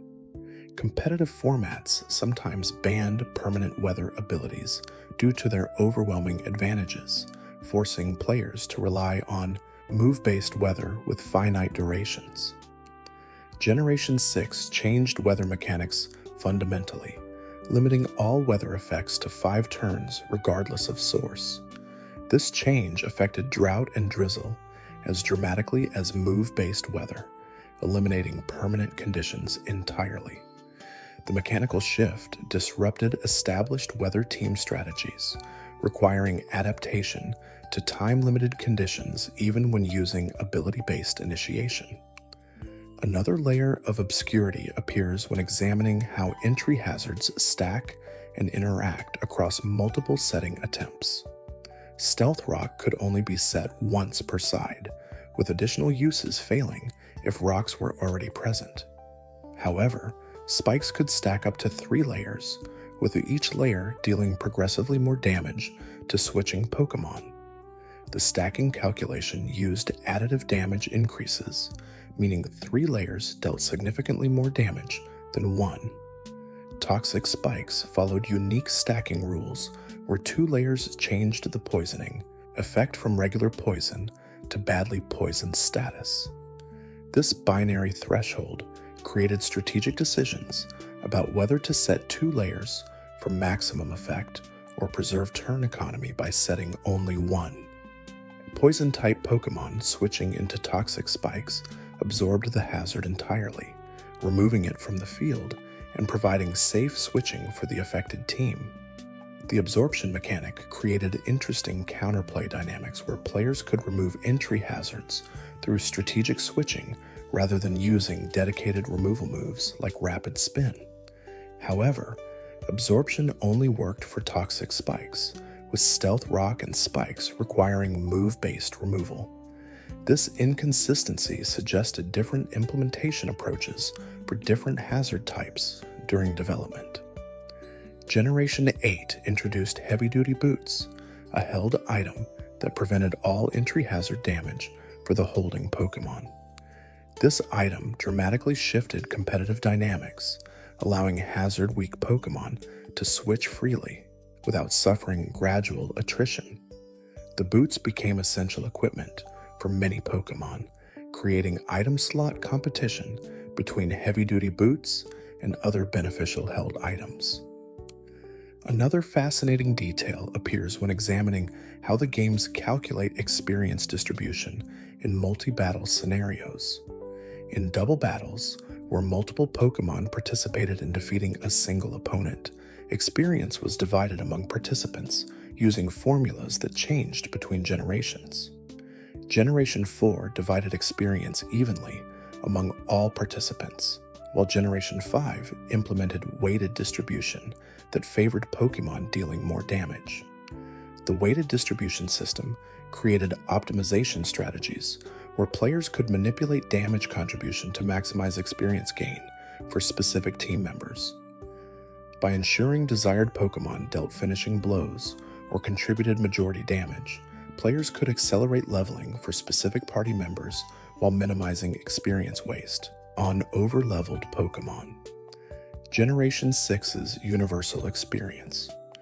Share disrupted these optimization strategies by awarding full experience to all party members, regardless of participation. This change made experience management obsolete, as all Pokémon leveled simultaneously without requiring active participation. The change improved accessibility, but removed the strategic depth from experience gain management. The shift toward passive experience gain reflected broader design philosophy changes across the series. Early generations required careful resource management and strategic grinding, while later entries prioritized accessibility and reduced barriers to progression. These changes made games more approachable for casual players, but sometimes felt overly simplified to veterans who appreciated earlier mechanical complexity. Another quiet detail appears in how Pokémon games handle save data corruption prevention through checksum validation. Each save file contained checksum values, calculated from save data contents, allowing the game to verify data integrity upon loading. If checksums did not match expected values, the game flagged the save as corrupted and attempted recovery through backup save loading. However, checksum calculation methods varied between generations, with some using simple additive checksums, while others employed more sophisticated CRC algorithms.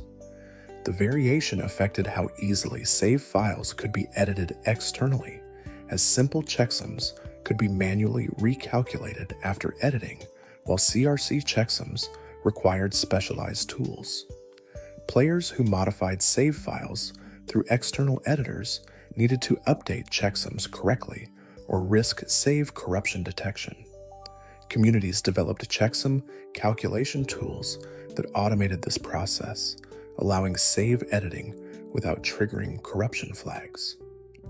These tools became essential for save file analysis and modification, enabling practices like shiny value manipulation and team editing. Nintendo's increasing emphasis on preventing save file manipulation led to more sophisticated checksum methods in later generations.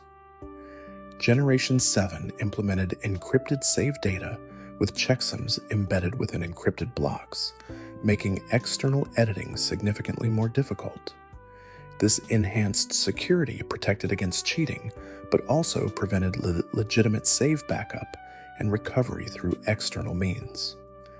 Another layer of mechanical obscurity appears when examining how games determine gender ratios for different species. Most Pokémon had fixed gender ratios, with species like Pikachu showing 50-50 male-female distribution. However, starter Pokémon consistently showed 87.5% male ratios, making female starters relatively rare. This ratio imbalance created breeding complications, as female starters were required for passing down species through breeding. Players seeking to breed starter Pokémon with specific abilities or moves needed female specimens, creating demand for female starter soft resetting at game start. The low female ratio made this process time-consuming, requiring multiple resets to obtain desired gender. Certain species had even more extreme gender ratios. Combi showed 87.5% male ratio, with only females capable of evolving into Vespiquen. This made Vespiquen relatively difficult to obtain, despite Combi being common, as the majority of encounters produced male specimens that could not evolve. Similarly, Salandit required female gender for evolution into Salazzle, introducing the same evolutionary gender barrier. Generation 6 introduced Pokémon with gender-based evolution requirements that went beyond simple ratio imbalances. Kirlia evolved into Gardevoir regardless of gender, but could only evolve into Galad if male and exposed to a Dawnstone. This created branching evolution paths based on gender, adding strategic considerations to evolution planning based on desired final form and gender availability. Another fascinating detail appears in how the series handles duplicate-held items on Pokémon within the same party. In most cases, multiple Pokémon could hold identical items without restriction.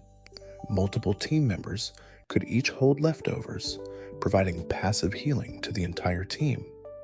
However, certain items like Megastones were species-specific, preventing inappropriate Pokémon from holding stones meant for other species. The species locking mechanism for Megastones prevented accidental item misassignment, but also revealed how items could contain usage restrictions beyond simple existence in the item database. Each Megastone checked the holding Pokémon species against allowed species lists, displaying error messages when inappropriate combinations occurred. Z crystals followed similar species locking for signature moves, with species-specific crystals only usable by their intended recipients. However, type-based Z crystals, like Normalium Z, could be held by any Pokémon capable of learning normal type moves, creating much broader usability. The distinction between species-locked and type-locked Z crystals created two tiers of crystal availability within the same item category. Generation 8 removed both Megastones and Z crystals entirely, replacing them with Dynamax and Gigantamax mechanics that required no held items.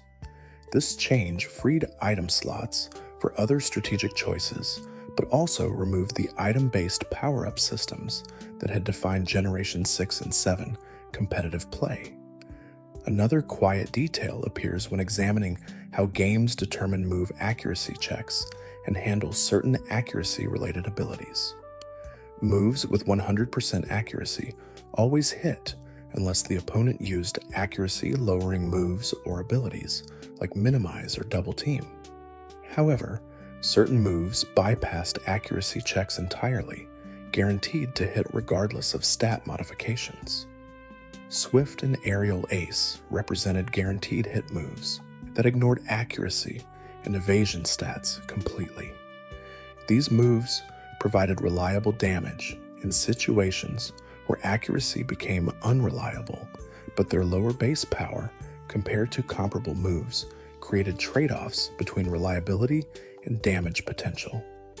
Players had to balance the consistency of guaranteed hits against the higher damage ceilings of less accurate options. Abilities like No Guard eliminated accuracy checks for both the ability holder and opponents, ensuring all moves hit regardless of accuracy stats. This ability transformed low accuracy, high power moves like Dynamic Punch or Zap Cannon into reliable options, creating strategies centered around no-guard Pokémon using otherwise impractical moves. The interaction between guaranteed hit moves and accuracy manipulating abilities created complex decision trees. A Pokémon with Hustle normally suffered accuracy penalties on physical moves, but using guaranteed hit moves eliminated this downside while maintaining Hustle's attack boost. This allowed Hustle Pokémon to gain benefits without drawbacks when running specific movesets. Another layer of obscurity appears in how breeding mechanics determine IVs for offspring produced through different parent combinations. Wild-caught Pokémon typically had completely random IVs, with each stat independently rolled from 0 to 31. However, breeding allowed IV inheritance from parents, with specific mechanics determining which stats were passed down.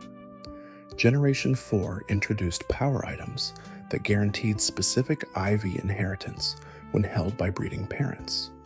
A parent holding Power Anklet always passed its Speed 4 to offspring, regardless of other inheritance calculations. This allowed precise IV control when combined with Destiny Knot, which caused 5 random IVs to be inherited from parents instead of the usual 3. The interaction between power items and Destiny Knot created optimal breeding strategies where players could guarantee certain IVs while randomizing others. By carefully selecting which parent held which power item, breeders could control IV distribution across offspring accelerating the process of obtaining perfect IV spreads. Generation 6 improved breeding further by ensuring that Pokémon from different language games always produced offspring with higher perfect IV counts. Masuda.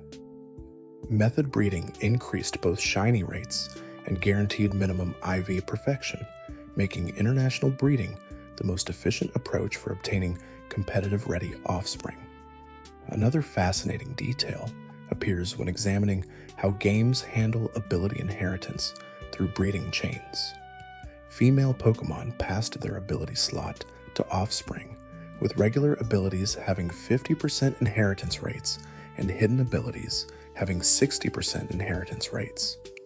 This disparity encouraged players to use female parents with desired abilities, as male parents could not pass abilities until Generation 6.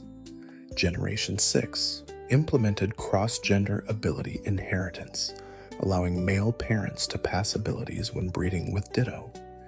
This change expanded breeding flexibility, enabling hidden ability propagation from male specimens that were previously unusable for ability breeding. The change particularly benefited starter Pokémon, where male specimens vastly outnumbered females. However, ability inheritance still followed slot-based rules rather than specific ability inheritance. If a parent had an ability in Slot 1, offspring received an ability from Slot 1 of the species ability list, even if that ability differed from the parent's actual ability. This created situations where breeding chains could inadvertently change abilities when species had multiple options in the same slot across evolutionary lines. The slot-based system, rather than ability-specific inheritance, revealed implementation details about how games tracked abilities internally. Instead of storing ability names or IDs directly, Pokémon stored ability slot numbers that referenced species-specific ability lists. This reduced data storage requirements, but created the inheritance quirks that confused players attempting to breed specific abilities. Another quiet detail appears when examining how games determine whether Pokémon eggs contain shiny variants before hatching. The determination occurred at the moment eggs were generated rather than when they hatched, meaning eggs contained fixed shiny status from creation. Players could theoretically manipulate shiny outcomes by resetting before accepting eggs, though success required an understanding exact frame timing during egg generation. Egg shiny manipulation became a specialized practice within competitive communities, with players developing timing guides for different games and scenarios. The process required frame-perfect timing when receiving eggs from daycare NPCs, as the game rolled shiny determination during specific frames of the egg generation sequence. Successful manipulation required tool-assisted inputs or extensive practice to achieve consistent results. Generation 7 introduced additional complications by implementing SOS battle chaining that affected shiny rates for wild Pokémon, but not eggs. This created distinct optimization paths for different shiny hunting methods, with egg breeding and SOS chaining requiring different strategies and time investments. Players chose methods based on target, Pokémon availability, and personal preference for breeding versus battle chaining. The divergent shiny hunting methods reflected design philosophy of offering multiple paths to the same goal. Players could pursue shinies through breeding, chaining, or random encounters, depending on which method suited their playstyle and target Pokémon. This flexibility made shiny hunting accessible to different player types while maintaining achievement value for rare variants. Another layer of mechanical obscurity appears when examining how games calculate stat modifications during battle and how these modifications persist across switches and status changes. Stat stages ranged from -6 to +6, with each stage multiplying the stat by specific values. However, the multiplication values varied between offensive and defensive stats, with attack and special attack using different multipliers than defense and special defense. Critical hits bypassed the target's positive defense stages and the attacker's negative attack stages, but they did not ignore all stat modifications. A Pokémon with -2 attack could still benefit from critical hits, bypassing opponent defense boosts, as the critical hit ignored target boosts, while the -2 attack penalty still applied to damage calculation.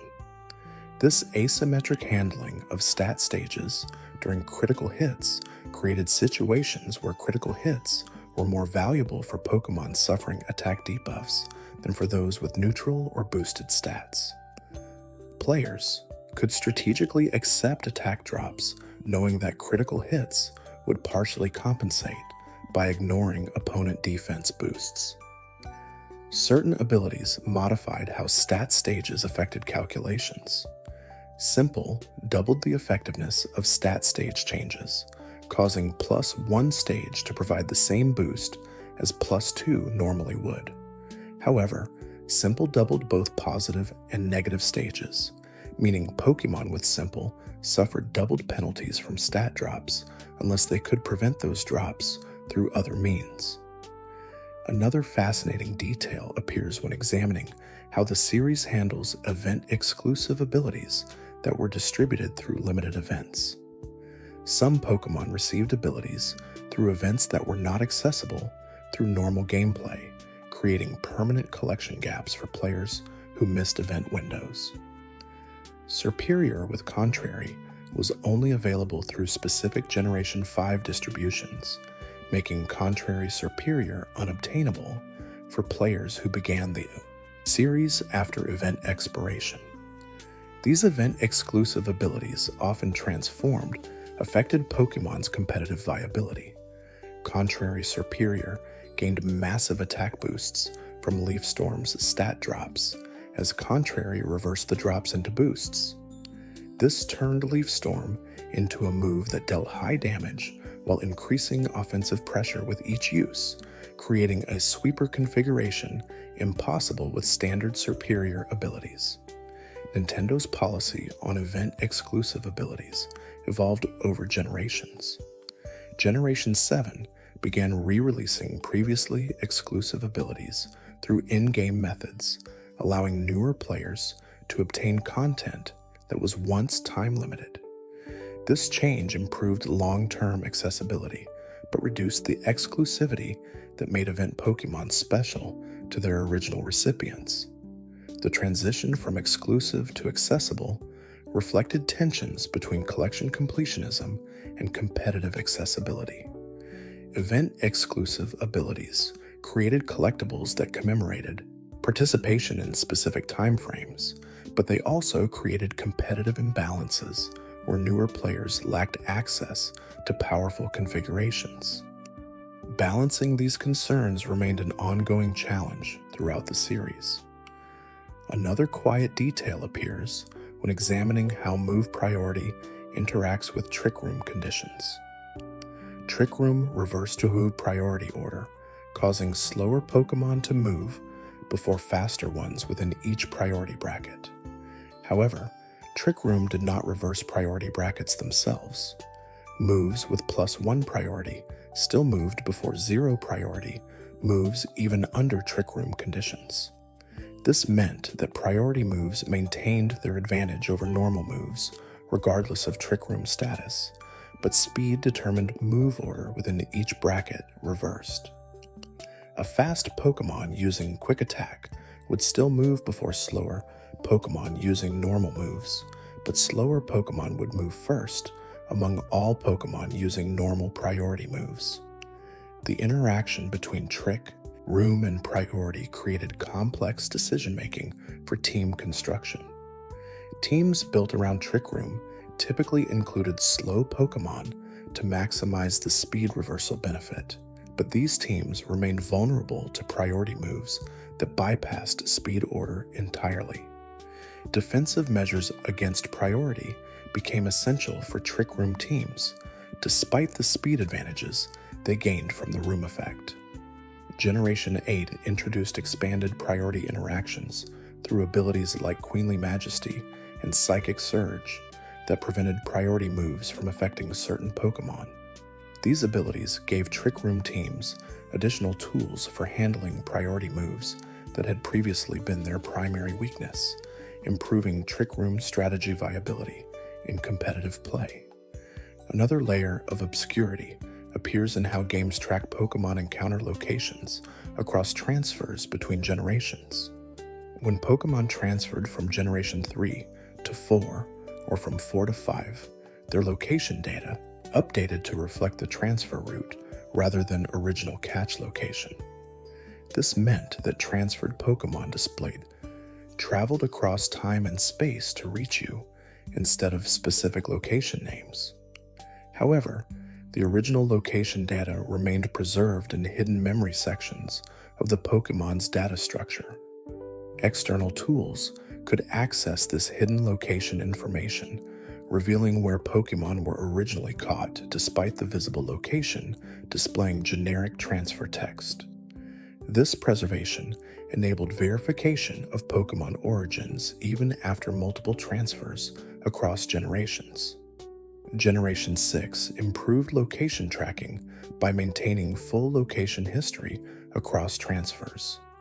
Pokémon showed both original catch location and transfer route information, allowing players to see complete travel history for long-term companion Pokémon. This transparency helped preserve Pokémon's storytelling value, as players could track their companions' journeys across multiple games and regions. The evolution of location tracking reflected broader improvements in data preservation across generational transfers. Early transfers lost significant data during conversion, while later transfer methods preserved their increasingly complete information. This trend toward comprehensive data retention demonstrated technical improvements and an increased appreciation for long-term Pokémon companionship. Another fascinating detail appears when examining how weather conditions affect move power calculations beyond obvious type advantage scenarios. Rain boosted water type move power by 50%, while reducing fire type move power by 50%, creating double advantage for water types in rain. However, certain moves gained additional effects during specific weather that went beyond simple power modifications. Thunder had 100% accuracy during rain, bypassing its normal 70% accuracy. This made Thunder a reliable move choice during rain despite its normally unreliable accuracy, creating synergy between rain teams and electric-type members. Similarly, Blizzard gained perfect accuracy during hail, transforming it from a risky high-power option into a consistent damage dealer. Weather-dependent accuracy changes created strategic considerations beyond simple power boosts. Teams could include moves that were normally too unreliable for competitive play but became viable under specific weather conditions. This expanded move pool diversity as weather enabled strategies that would be impractical without weather support. Generation 8 removed permanent weather from abilities, limiting all weather to 5-turn durations.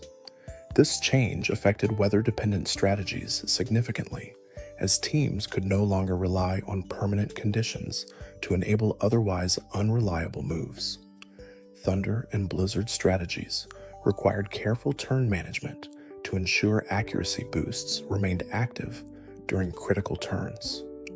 Another quiet detail appears in how games handle experience, gain rates for Pokémon with different experience growth rates. Species fell into 6 experience groups: erratic, fast, medium, slow, slow, and fluctuating. Each group required different total experience to reach level 100, creating situations where same-level Pokémon had vastly different experience totals. The experience group system meant that some Pokémon leveled faster than others even when receiving identical experience amounts. Fast group Pokemon required only 800,000 experience to reach level 100, while slow group Pokemon needed 1,640,000 experience for the same level. This created imbalances in leveling speed that affected team progression during playthroughs. Competitive breeding typically involved maximum level Pokemon, making experience group differences irrelevant for final stats. However, during story progression, experience group differences determined how quickly Pokemon reached their final evolutions and full move pools. Players using slow group Pokemon experienced notably delayed progression compared to those using fast group species. The experience group assignments often correlated with Pokemon power levels, with powerful pseudo-legendary Pokemon typically assigned to slow groups, while weaker common Pokemon used fast groups. This created intentional pacing where powerful Pokemon required more investment to reach full strength, balancing their superior final stats with extended growth periods. Another layer of obscurity appears when examining how games handle PP restoration and depletion mechanics across battle scenarios. Each move had maximum PP ranging from 5 to 40 based on move power and utility. More powerful moves typically had lower PP to limit their use, while weaker or utility moves had higher PP, allowing more frequent deployment. PP restoration methods included items like ethers and elixirs that restored PP during battles, and PP restoring moves like recycle that could restore consumed items. However, certain moves like spite directly reduced opponent PP, creating strategies centered on forcing PP depletion to disable problematic moves. PP depletion strategies, while uncommon, could invalidate opponents who relied on specific low PP moves. Generation 7 introduced Z moves that ignored PP entirely, allowing moves with depleted PP to be used once as Z moves. This provided emergency options when key moves had exhausted their PP, though Z move usage was limited to once per battle. The mechanic gave players last resort options against PP depletion strategies. Pressure ability doubled PP consumption for moves targeting the pressure Pokemon, accelerating PP depletion for opponents. Combined with passive stall strategies, pressure could force opponents to exhaust their move pools, while the pressure Pokemon whittled down health through indirect damage. This made pressure valuable for stall teams despite its lack of direct battle effects. As we drift toward the final moments of this exploration, we recognize how these mechanical details collectively shaped the Pokemon experience across generations.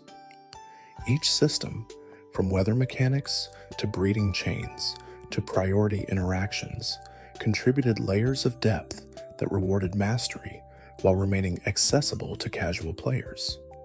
The coexistence of simple surface mechanics and complex underlying systems defined Pokemon's enduring appeal. Developers balanced accessibility and depth carefully, ensuring core gameplay remained approachable while competitive optimization offered nearly unlimited complexity. This dual-layer design philosophy allowed the series to serve multiple audiences simultaneously, from children experiencing their first RPG to veteran competitors analyzing frame data and stat calculations. The obscure facts explored throughout this journey represent only fragments of the total mechanical depth present across the series. Every generation introduced new systems with their own hidden behaviors, creating expanding knowledge bases that communities continue building decades after initial releases. The ongoing discovery process keeps games fresh even for players who have completed multiple generations. Communities dedicated to uncovering these obscure details transformed individual discoveries into collective knowledge, preserving mechanical understanding across time. Wikis, forums, and databases documented findings that would otherwise remain scattered across individual player experiences. This community-driven documentation became as essential to the Pokémon experience as the games themselves. The relationship between developers and communities evolved as discovery and documentation accelerated. Game Freak began acknowledging community findings in later games, implementing changes that addressed discovered exploits or refined systems based on player feedback. This dialogue between creators and players influenced how subsequent generations designed their mechanical systems. Another layer of mechanical depth appears when examining how games handle status move effects that bypass type immunities in specific contexts. Status moves typically followed type effectiveness rules, with ghost-type Pokémon immune to normal-type status moves like Thunder Wave. However, certain moves and abilities created exceptions where type immunities did not prevent status application. Glare, despite being normal-type, could paralyze ghost-type Pokémon because the move's targeting explicitly bypassed normal-type immunity rules. This exception existed because glare represented a visual effect rather than physical contact, allowing it to affect incorporeal targets that would normally resist normal-type interactions. The distinction between physical and visual move effects created mechanical exceptions that weren't clearly communicated. Forest's Curse and Trick or Treat applied additional types to target Pokémon, creating situations where type immunities could be temporarily negated. A ghost-type hit by Forest's Curse gained grass typing in addition to existing types, making it vulnerable to moves that grass types resisted while maintaining its ghost-type resistances. The type addition created complex defensive profiles that required careful consideration. Generation 8 introduced expanded type interaction complexity through abilities like Libero and Protean that changed the user's type before move execution. These abilities created situations where a Pokémon's type shifted constantly throughout battle, affecting which moves were super effective and which provided stab bonuses. The dynamic typing required opponents to track type changes carefully to maintain effective strategies. Another fascinating detail appears when examining how games calculate Pokémon size and weight variations within species. Each individual Pokémon had hidden height and weight values that varied slightly from species averages, creating biological diversity within populations. These variations affected certain move calculations, like low kick and grass knot, where heavier targets received more damage. The size variation system was cosmetic in most cases, with height and weight differences not visibly affecting Pokémon sprites or models. However, competitive players needed to consider weight variations when using weight-dependent moves, as seemingly identical Pokémon could take different damage from the same attacks due to individual weight differences. Generation 7 introduced size variation that affected more than just weight-based move calculations. Totem. Pokémon in Alola appeared significantly larger than normal specimens, with the increased size visible in their models. These oversized variants served as boss encounters with enhanced stats and support Pokémon, creating challenges beyond standard wild encounters. The totem size mechanic demonstrated that size variations could affect gameplay beyond hidden stat variations. By making size differences visible and tying them to enhanced battle capabilities, Generation 7 showed how size could become a meaningful gameplay element rather than just cosmetic variation. However, this expanded size system did not carry forward to subsequent generations. Another quiet detail appears when examining how ability and move name translations created confusion across different language versions. Certain abilities and moves had names in one language that suggested different effects than their actual mechanics, creating player confusion when translations failed to accurately convey functionality. In Japanese versions, the ability known as levitate in English was called huyu, which more accurately translated to floating. This translation captured the ability's effect more precisely than the English levitate, which could imply various levitation-related benefits beyond simple ground immunity. Similar translation discrepancies appeared across multiple abilities where literal translations did not align with English naming conventions. These translation differences affected how players understood mechanics, particularly for players who switched between language versions. An ability that seemed to suggest specific functionality based on its English name might behave differently than expected, as the English localization sometimes prioritized naming consistency over mechanical accuracy. Generation 6 began standardizing ability and move descriptions across languages, ensuring that functionality was clearly communicated regardless of linguistic differences. This standardization reduced confusion, but sometimes resulted in less flavorful names that prioritize clarity over personality.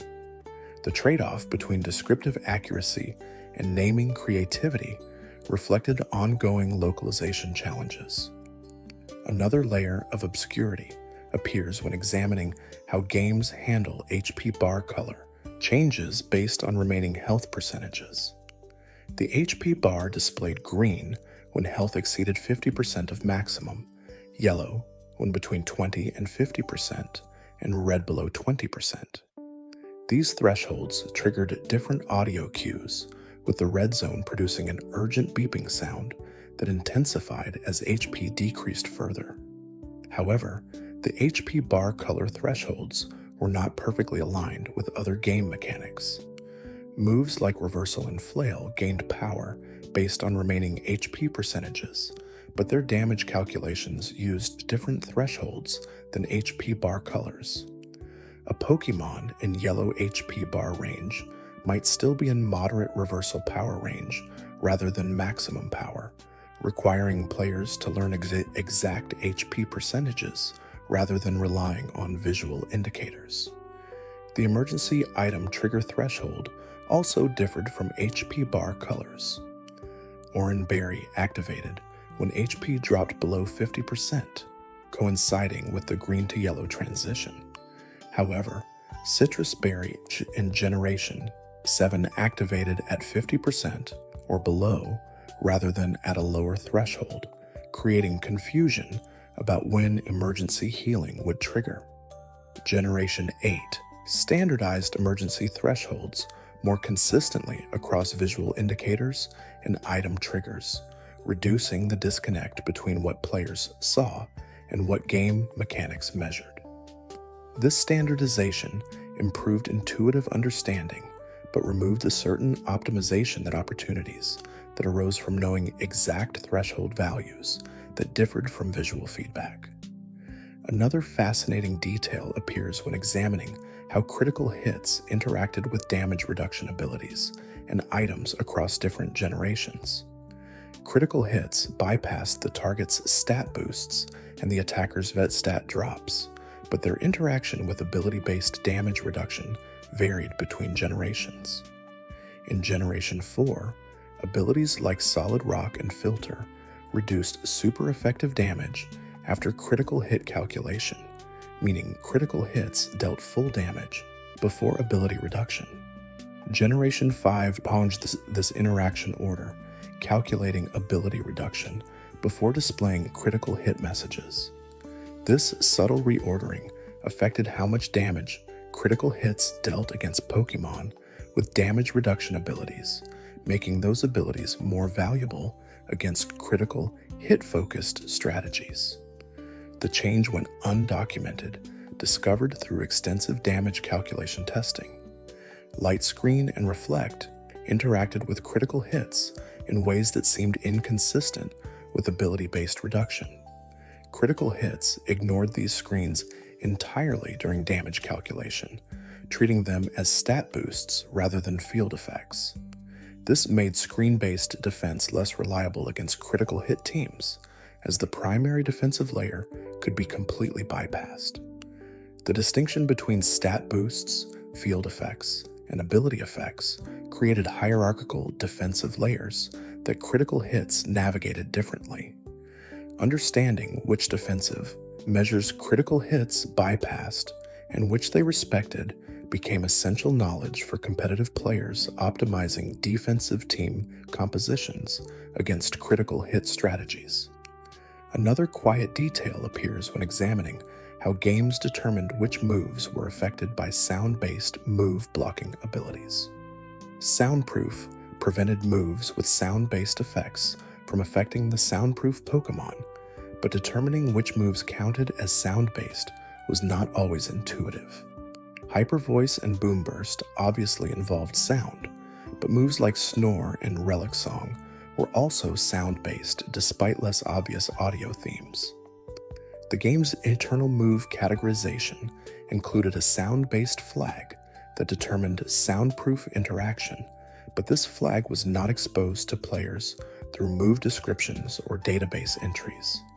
Players had to learn through experimentation or external resource consultation which moves chose soundproof blocked, as the sound-based nature was not always apparent from move, animations, or names. Generation 7 introduced Throat Chop, a move that prevented targets from using sound-based moves for 2 turns. This move's existence created another layer of sound-based move identification, as players needed to know which moves Throat Chop disabled. The move's description mentioned preventing sound-based moves, but did not list affected moves, requiring external knowledge or testing. The categorization of moves into subtypes like sound-based, punch-based, or pulse-based created mechanical depth through moves and abilities that interacted specifically with these categories.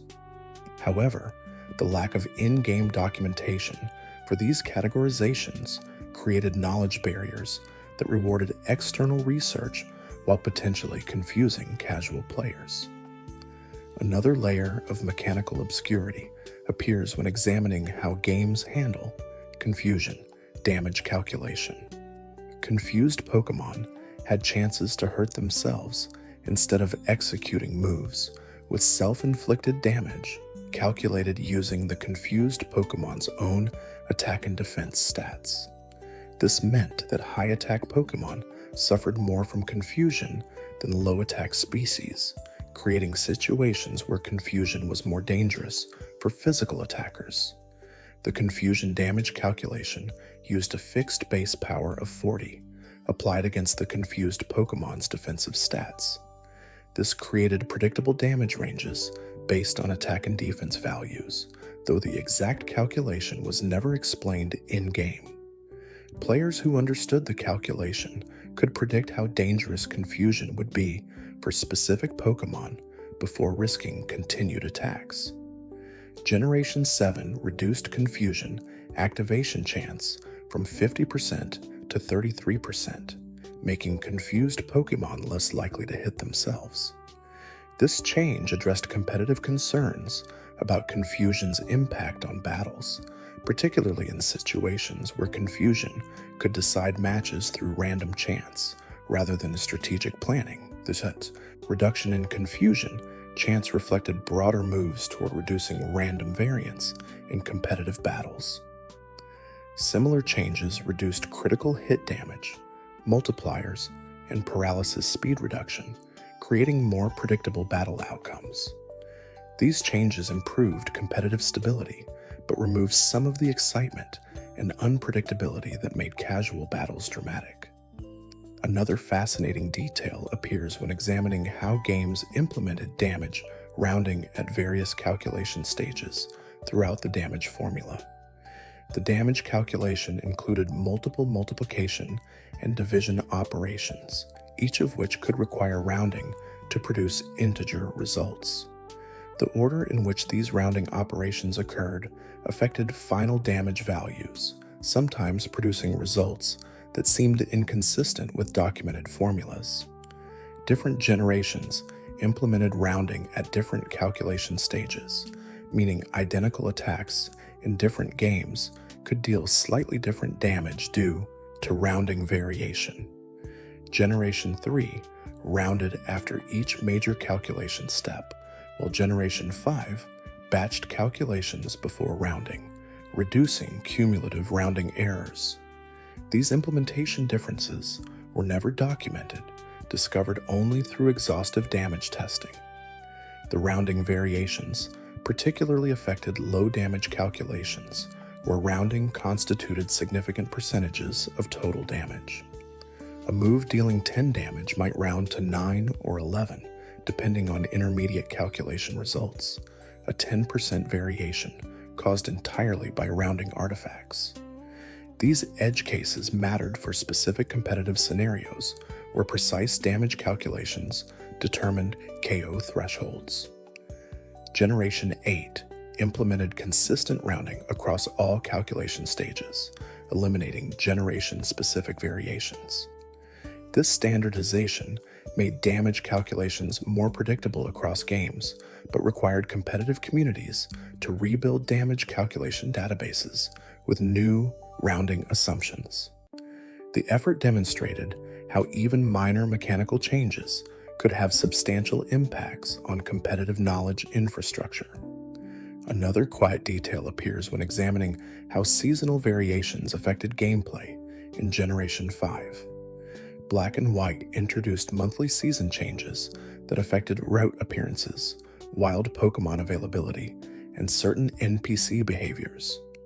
Winter covered certain areas in snow, blocking access to specific locations and changing encounter tables. Spring, summer, and fall each brought distinct visual aesthetics and minor gameplay modifications. The seasonal system created time-gated content where certain Pokémon could only be encountered during specific seasons. Deerling and Sawsbuck changed forms based on season, with each seasonal form having distinct appearances. Players wanting all 4 forms needed to play across multiple seasons or trade with others to obtain seasonal variants. However, the seasonal system was abandoned after Generation 5, never appearing in subsequent mainline games. The decision to remove seasonal variation suggested that the system's implementation complexity outweighed its gameplay benefits. Players who appreciated seasonal changes mourned their removal, while others found the time gating frustrating. The rise and fall of seasonal mechanics demonstrated how even ambitious systems could be deprecated when they failed to provide sufficient value relative to implementation costs. Generation 5 introduced numerous experimental features, many of which did not carry forward to later games, reflecting a willingness to try new ideas even when long-term support was uncertain. Another layer of obscurity appears when examining how games handled Pokémon evolution during specific battle conditions. Certain evolution triggers required leveling during battle rather than through other experience gain methods. This created situations where Pokémon could evolve mid-battle if level up requirements were met during combat, though evolution animations were delayed until after battle conclusion.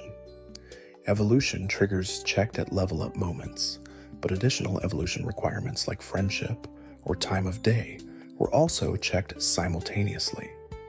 This meant that Pokémon could reach evolution level during battle, but fail to evolve if supplementary conditions weren't met. The immediate feedback for failed evolution attempts was minimal, leaving players uncertain about why evolution didn't occur.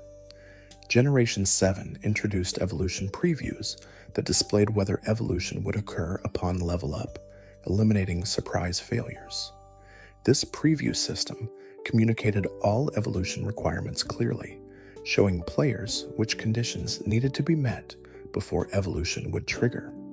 The transparency improved player understanding but removed the certain discovery elements where players learned evolution requirements through experimentation. The evolution preview system reflected broader design trends toward transparency and reduced obscurity. Later generations increasingly provided information that earlier games left players to discover independently, improving accessibility, but sometimes reducing the sense of discovery that made early games feel mysterious and explorable. As sleep approaches and our exploration reaches its natural conclusion, we find ourselves returning to the fundamental truth beneath all mechanical complexity. Pokémon games, regardless of their hidden depth and undocumented features, succeeded because they created experiences that resonated emotionally with players. The obscure mechanics enriched this experience for those who pursued them, but never overshadowed the simple joy of adventure and companionship that defined the series. The obscure facts we've encountered represent love letters written in code and mechanics, evidence of developers' dedication to crafting systems deeper than surface requirements demanded. They reflect community's passion for understanding beloved games completely, preserving knowledge for future players. And they demonstrate how games that respect player intelligence and reward thorough exploration create lasting engagement that transcends their immediate entertainment value. These hidden details persisted across decades and generations, waiting patiently for curious players to illuminate them. They exist as testament to thoughtful game design, passionate communities, and the enduring magic of worlds that reveal new secrets to those patient enough to look. The obscure became precious through its scarcity, its resistance to casual discovery, and the dedication required to bring it to light. As sleep approaches and our exploration reaches its natural conclusion, we find ourselves contemplating how type matchups evolved across generations through subtle mechanical adjustments. The basic type effectiveness system, established in Generation 1, provided the foundation, with fire beating grass, water beating fire, and grass beating water in circular relationships. However, subsequent generations refined these relationships through new type introductions and effectiveness rebalancing. Generation 2 introduced dark and steel types, fundamentally altering competitive balance. Dark type moves gained super effective damage against Psychic and Ghost, addressing Generation 1's Psychic type dominance. Steel type Pokémon resisted numerous types while providing few weaknesses, creating defensive behemoths that redefined stall strategies. These additions created ripple effects throughout the type effectiveness chart. The dark type introduction particularly impacted ghost type viability. Ghost moves were super effective against Psychic in Generation 1, but Psychic types' overwhelming stats made this advantage minimal. Dark types provided more reliable Psychic counters while simultaneously threatening Ghost types with super effective attacks. This shifted Ghost types from potential Psychic checks to Pokémon that needed careful play against both Psychic and Dark opponents. Steel-type defensive capabilities created Pokémon that could wall entire team compositions through type-based immunity and resistance. Skarmory and Forretress exemplified Steel-type defensive potential, resisting most physical attacks while providing entry hazard support. Their introduction forced offensive teams to include Steel-type counters, diversifying team composition requirements. Generation 6 rebalanced type effectiveness again, removing Steel type's resistance to Dark and Ghost moves while giving Fairy type advantages over Dragon, Dark, and Fighting. These changes addressed power creep concerns while creating new strategic dynamics. Dragon types, previously checked primarily by Ice and Dragon moves, faced additional pressure from Fairy attacks. The Fairy type introduction represented the first new type since Generation 2, demonstrating willingness to fundamentally alter established systems when balance required an intervention. Fairy types not only checked dragons, but also provided fighting and dark resistance, creating defensive profiles distinct from existing types. The addition showed that even core systems could evolve when competitive health demanded change. Another fascinating layer appears when examining how ability priority and interaction order determined battle outcomes in complex scenarios. When multiple abilities triggered simultaneously, games used hidden priority systems to resolve effects. Weather-setting abilities like Drought and Drizzle checked activation order based on speed stats, with faster Pokemon's abilities taking precedence. This priority system meant that team positioning significantly affected weather control. Placing faster weather setters ensured priority over opponent weather abilities, creating strategic considerations around speed tiers even for Pokemon whose primary role was weather support rather than direct combat. Speed ties between equal speed weather setters resulted in random determination, introducing variance into weather control. Entry hazard damage triggered before ability effects when Pokemon switched in, creating situations where abilities like Regenerator or Magic Guard needed to account for entry hazard chip damage. Regenerator healed after hazard damage occurred, meaning Pokemon lost health before recovering it. Magic Guard prevented hazard damage entirely, making it superior for maintaining HP thresholds. The interaction order between hazards, abilities, and held items created complex calculation sequences. A Pokemon switching into Stealth Rock while holding leftovers and possessing Regenerator experienced hazard damage first, then Regenerator healing, then leftovers healing. Understanding these sequences became essential for calculating whether Pokemon maintained specific HP thresholds after switching. Another quiet detail appears when examining how games handled move animation speeds and their impact on competitive play.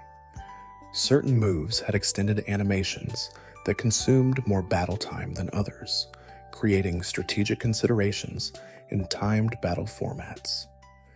Moves like Earthquake and Surf had longer animations than Quick Attack or Thunder Wave, affecting turn efficiency during timed matches. Generation 7 introduced options to disable move animations entirely, eliminating animation-based time advantages. This quality of life improvement made battles more efficient, but removed the quirk where move selection could influence available time. Competitive players who had optimized move choices partially around animation length lost that consideration. The animation length issue highlighted tensions between game aesthetics and competitive efficiency. Elaborate move animations contributed to battles feeling dramatic and impactful, but they also consumed time that competitive players wanted devoted to strategic decision-making. Vachas. Compromise of making animations optional satisfied both aesthetic and efficiency priorities. Battle animations evolved significantly across generations, with later entries featuring increasingly elaborate effects. Generation 8's Dynamax moves showcased this evolution, with transformation sequences and attack animations designed for cinematic impact. These improvements enhanced casual battle enjoyment, but further emphasized the efficiency value of animation toggles for competitive players. Another layer of mechanical depth appears when examining how games calculated same-type attack bonuses across generations. Stab multiplied move power by 1.5 when the move's type matched the user's type, a consistent mechanic since Generation 1. However, the implementation details varied, affecting how Staebe interacted with other multipliers. In Generation 3, Staebe applied before other damage modifiers, like type effectiveness, creating situations where rounding affected final damage values differently than if calculation order changed. Generation 5 restructured the damage formula to calculate stab alongside other multipliers, reducing rounding discrepancies. These implementation changes were invisible to most players, but affected precise damage calculations. Dual-type Pokemon gained Stab for moves matching either of their types, creating advantages for species with diverse typing. Pokemon like Garchomp benefited from stab on both dragon and ground moves, expanding their effective move pool. This dual stab advantage made dual types generally stronger than single types when both types provided useful offensive coverage. Certain abilities modified stab calculations. Adaptability doubled stab bonus from 1.5 to 2 times, making same type moves significantly more powerful. Pokemon with adaptability, like Crawdaunt, became threatening attackers when using stab moves, as the doubled bonus created damage outputs comparable to super effective attacks. Another fascinating detail appears when examining how form changes affected Pokemon stats and abilities in complex ways. Deoxys possessed 4 forms with dramatically different stat distributions, created for different strategic roles. Attack form maximized offensive stats while minimizing defenses, while defense form inverted this distribution. These formies technically represented the same Pokemon, but functioned as distinct species in practice. Formy changes could occur mid-battle through certain items or abilities. Cast form changed form based on weather conditions, gaining type advantages aligned with active weather. These dynamic formy changes created Pokemon that adapted to battle conditions, though cast form's stats remained too low for competitive viability despite its adaptive typing. Aegislash represented the most strategically significant form-changing mechanic, shifting between shield and blade forms based on move selection. Shield form provided exceptional defenses, while blade form maximized offenses, creating a Pokemon that could both tank hits and threaten opponents depending on stance. Managing formy changes became central to Aegislash's strategy. Generation 7 introduced additional formy change mechanics through Wishiwashi's School Forme and Mimikyu's Disguise ability. These forms changed based on HP thresholds or damage taken, creating dynamic defensive profiles. Understanding formy change triggers and managing HP to maintain beneficial formies became essential skills for using these Pokemon effectively. Another quiet detail appears when examining how games determined wild Pokemon held item rates and their variation across generations. Certain wild Pokemon carried held items when encountered, with different items having different encounter rates. Common items appeared on 50% of encounters, while rare items appeared on only 5%. These held item rates created farming strategies where players repeatedly encountered specific species to collect items. Pokemon like Chansey held lucky eggs at 5% rates, making lucky egg farming time-intensive but valuable. The low rates incentivized patience while maintaining item value through scarcity. Certain abilities increased held item encounter rates. Compound Eyes tripled held item rates when the ability holder led the party, turning 5% rates into 15%. This made Compound Eyes Pokemon essential for efficient item farming, as the threefold increase significantly reduced time investment. Generation 7 modified held item mechanics by adding item bubbles in wild encounter environments. These bubbles guaranteed item carrying on the encountered Pokemon, creating controlled farming opportunities. The change reduced randomness in item acquisition while maintaining the collection element that motivated wild encounters. Another layer of obscurity appears when examining how games handled evolutionary stone, scarcity, and acquisition methods across generations. Early games treated evolutionary stones as rare resources with limited availability, creating strategic decisions about which Pokemon to evolve. Using a Thunderstone on Pikachu meant potentially sacrificing Eevee's Jolteon evolution if additional stones weren't found. Generation 4 improved stone accessibility by making them purchasable with enough money, eliminating scarcity concerns. This change reduced strategic pressure around stone usage, but made stone-evolved Pokémon less special. The evolution decision shifted from resource scarcity to optimal evolution timing for moveset acquisition. Certain stones remained relatively rare, even with improved availability. Dawn stones and dusk stones appeared less frequently than thunderstones or firestones, maintaining some evolution gating. The selective scarcity suggested developers wanted certain evolution paths to feel more significant than others. Generation 7 introduced additional complexity through regional form stones. Pokémon evolved in specific regions gained region-specific forms, creating location-dependent evolution rather than just stone-dependent. This expanded evolution conditions beyond items to include geographical context, though the mechanic didn't persist into Generation 8. Another fascinating detail appears when examining how critical hit rates were calculated and how they evolved mechanically across generations. Generation 1 implemented critical hits using speed-based formulas, making faster Pokémon more likely to land critical hits.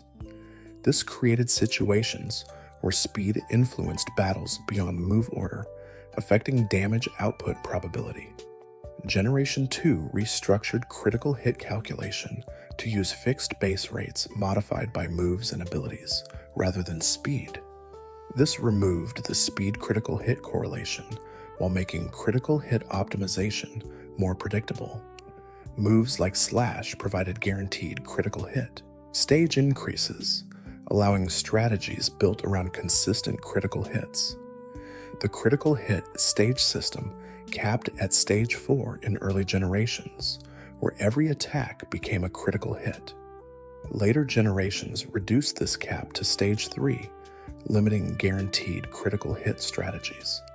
This change addressed competitive concerns about critical hit strategies invalidating defensive play through unavoidable enhanced damage. Critical hit damage multipliers decreased from 2 times to 1.5 times in Generation 6, reducing critical hits' impact on battles. This change made critical hits less devastating when they occurred while maintaining their significance. The reduced multiplier helped stabilize competitive battles by reducing the random variance critical hits introduced. Another quiet detail appears when examining how games handled experience point distribution in battles with multiple participants. Early generations divided experience among participants, creating situations where using multiple Pokémon resulted in slower leveling than solo sweeps. Generation 6 introduced universal experience sharing, where all party members received full experience regardless of participation.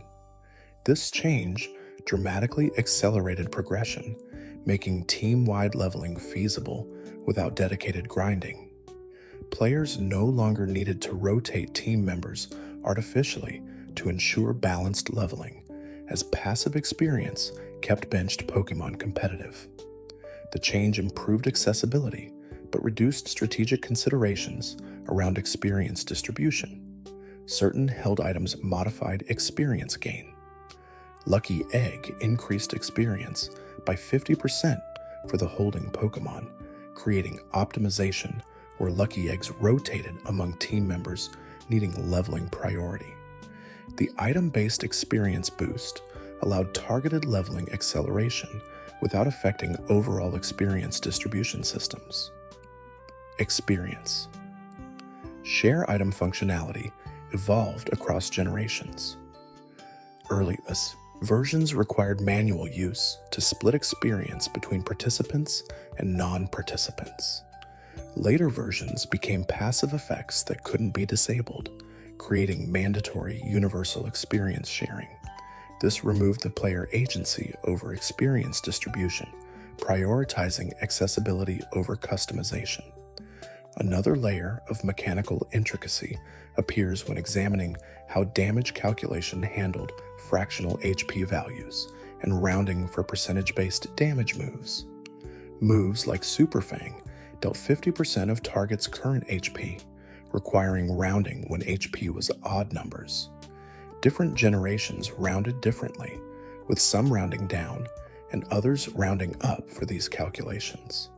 The rounding variation affected whether percentage-based moves could reduce opponents to 0 HP or always left at least 1 HP. Consistent rounding down ensured at least 1 HP remained, while rounding up could theoretically reduce to 0. However, most games implemented minimum damage of 1 HP, preventing percentage moves from finishing opponents regardless of rounding. Fixed damage moves like Dragon Rage and Sonic Boom dealt consistent damage, ignoring all stat modifications and type effectiveness. These moves provided early game power when stats were low, but their fixed damage made them obsolete late game as stat-based moves scaled better. The fixed damage created interesting early game strategies that became unviable as progression continued. Another fascinating detail appears when examining how games tracked damage dealt across battle turns for moves with recoil or draining effects. Recoil moves like Takedown dealt damage to the user based on damage dealt to the target, requiring the game to store damage values between attack execution and recoil calculation. This created opportunities for calculation errors when multiple effects modified damage after initial calculation. Draining moves like Absorb restored HP equal to 50% of damage dealt, similarly requiring damage value storage. The restoration percentage varied between moves, with Giga Drain restoring 50% while Drain Punch restored different amounts across generations. These variations required careful documentation to ensure players understood how much healing to expect. Big Root held item increased draining move healing by 30%, creating synergy with drain-based strategies. Pokémon Holding. Big Root recovered significantly more HP from draining moves, improving sustainability. This made Big Root valuable for stall-focused Pokémon that relied on passive healing to outlast opponents. As we drift toward the deepest quiet, we find ourselves contemplating how these interconnected mechanics created emergent complexity that no single system could achieve alone. The combination of type effectiveness, ability interactions, held items, stat modifications, and random chance created battle scenarios with nearly infinite variation. Each element contributed layers that transformed simple systems into deep strategic experiences. Developers balanced accessibility with depth through tiered system design. Surface-level type effectiveness remained intuitive for casual players, while ability and item interactions provided optimization opportunities for competitive players. This dual-layer approach allowed the series to serve multiple audiences without sacrificing either accessibility or depth. The mechanical evolution across generations demonstrated continuous refinement rather than wholesale replacement. Core systems established in Generation 1 remained recognizable through Generation 8, despite numerous modifications. This continuity provided familiarity while allowing innovation, creating games that felt both classic and fresh simultaneously. The obscure details we've explored represented only fragments of total mechanical complexity present across the franchise. Every generation introduced additional systems, each with hidden behaviors and undocumented interactions. The expanding mechanical landscape created ever-growing knowledge bases that communities maintained through collective effort. These hidden mechanics enriched Pokémon experiences for players who pursued deep understanding while remaining invisible to those who preferred surface-level engagement. The optional depth rewarded curiosity without punishing casual play, creating inclusive design that accommodated diverse player preferences. As our journey reaches its final moments, we recognize how these obscure facts collectively represent developer dedication to craft, community passion for an understanding, and the enduring nature of games that reveal secrets to patient explorers. The facts existed in shadows until illuminated by curious players, transforming hidden knowledge into shared understanding. These truths persist in code, save files, and community memories, testament to thoughtful game design and dedicated player communities.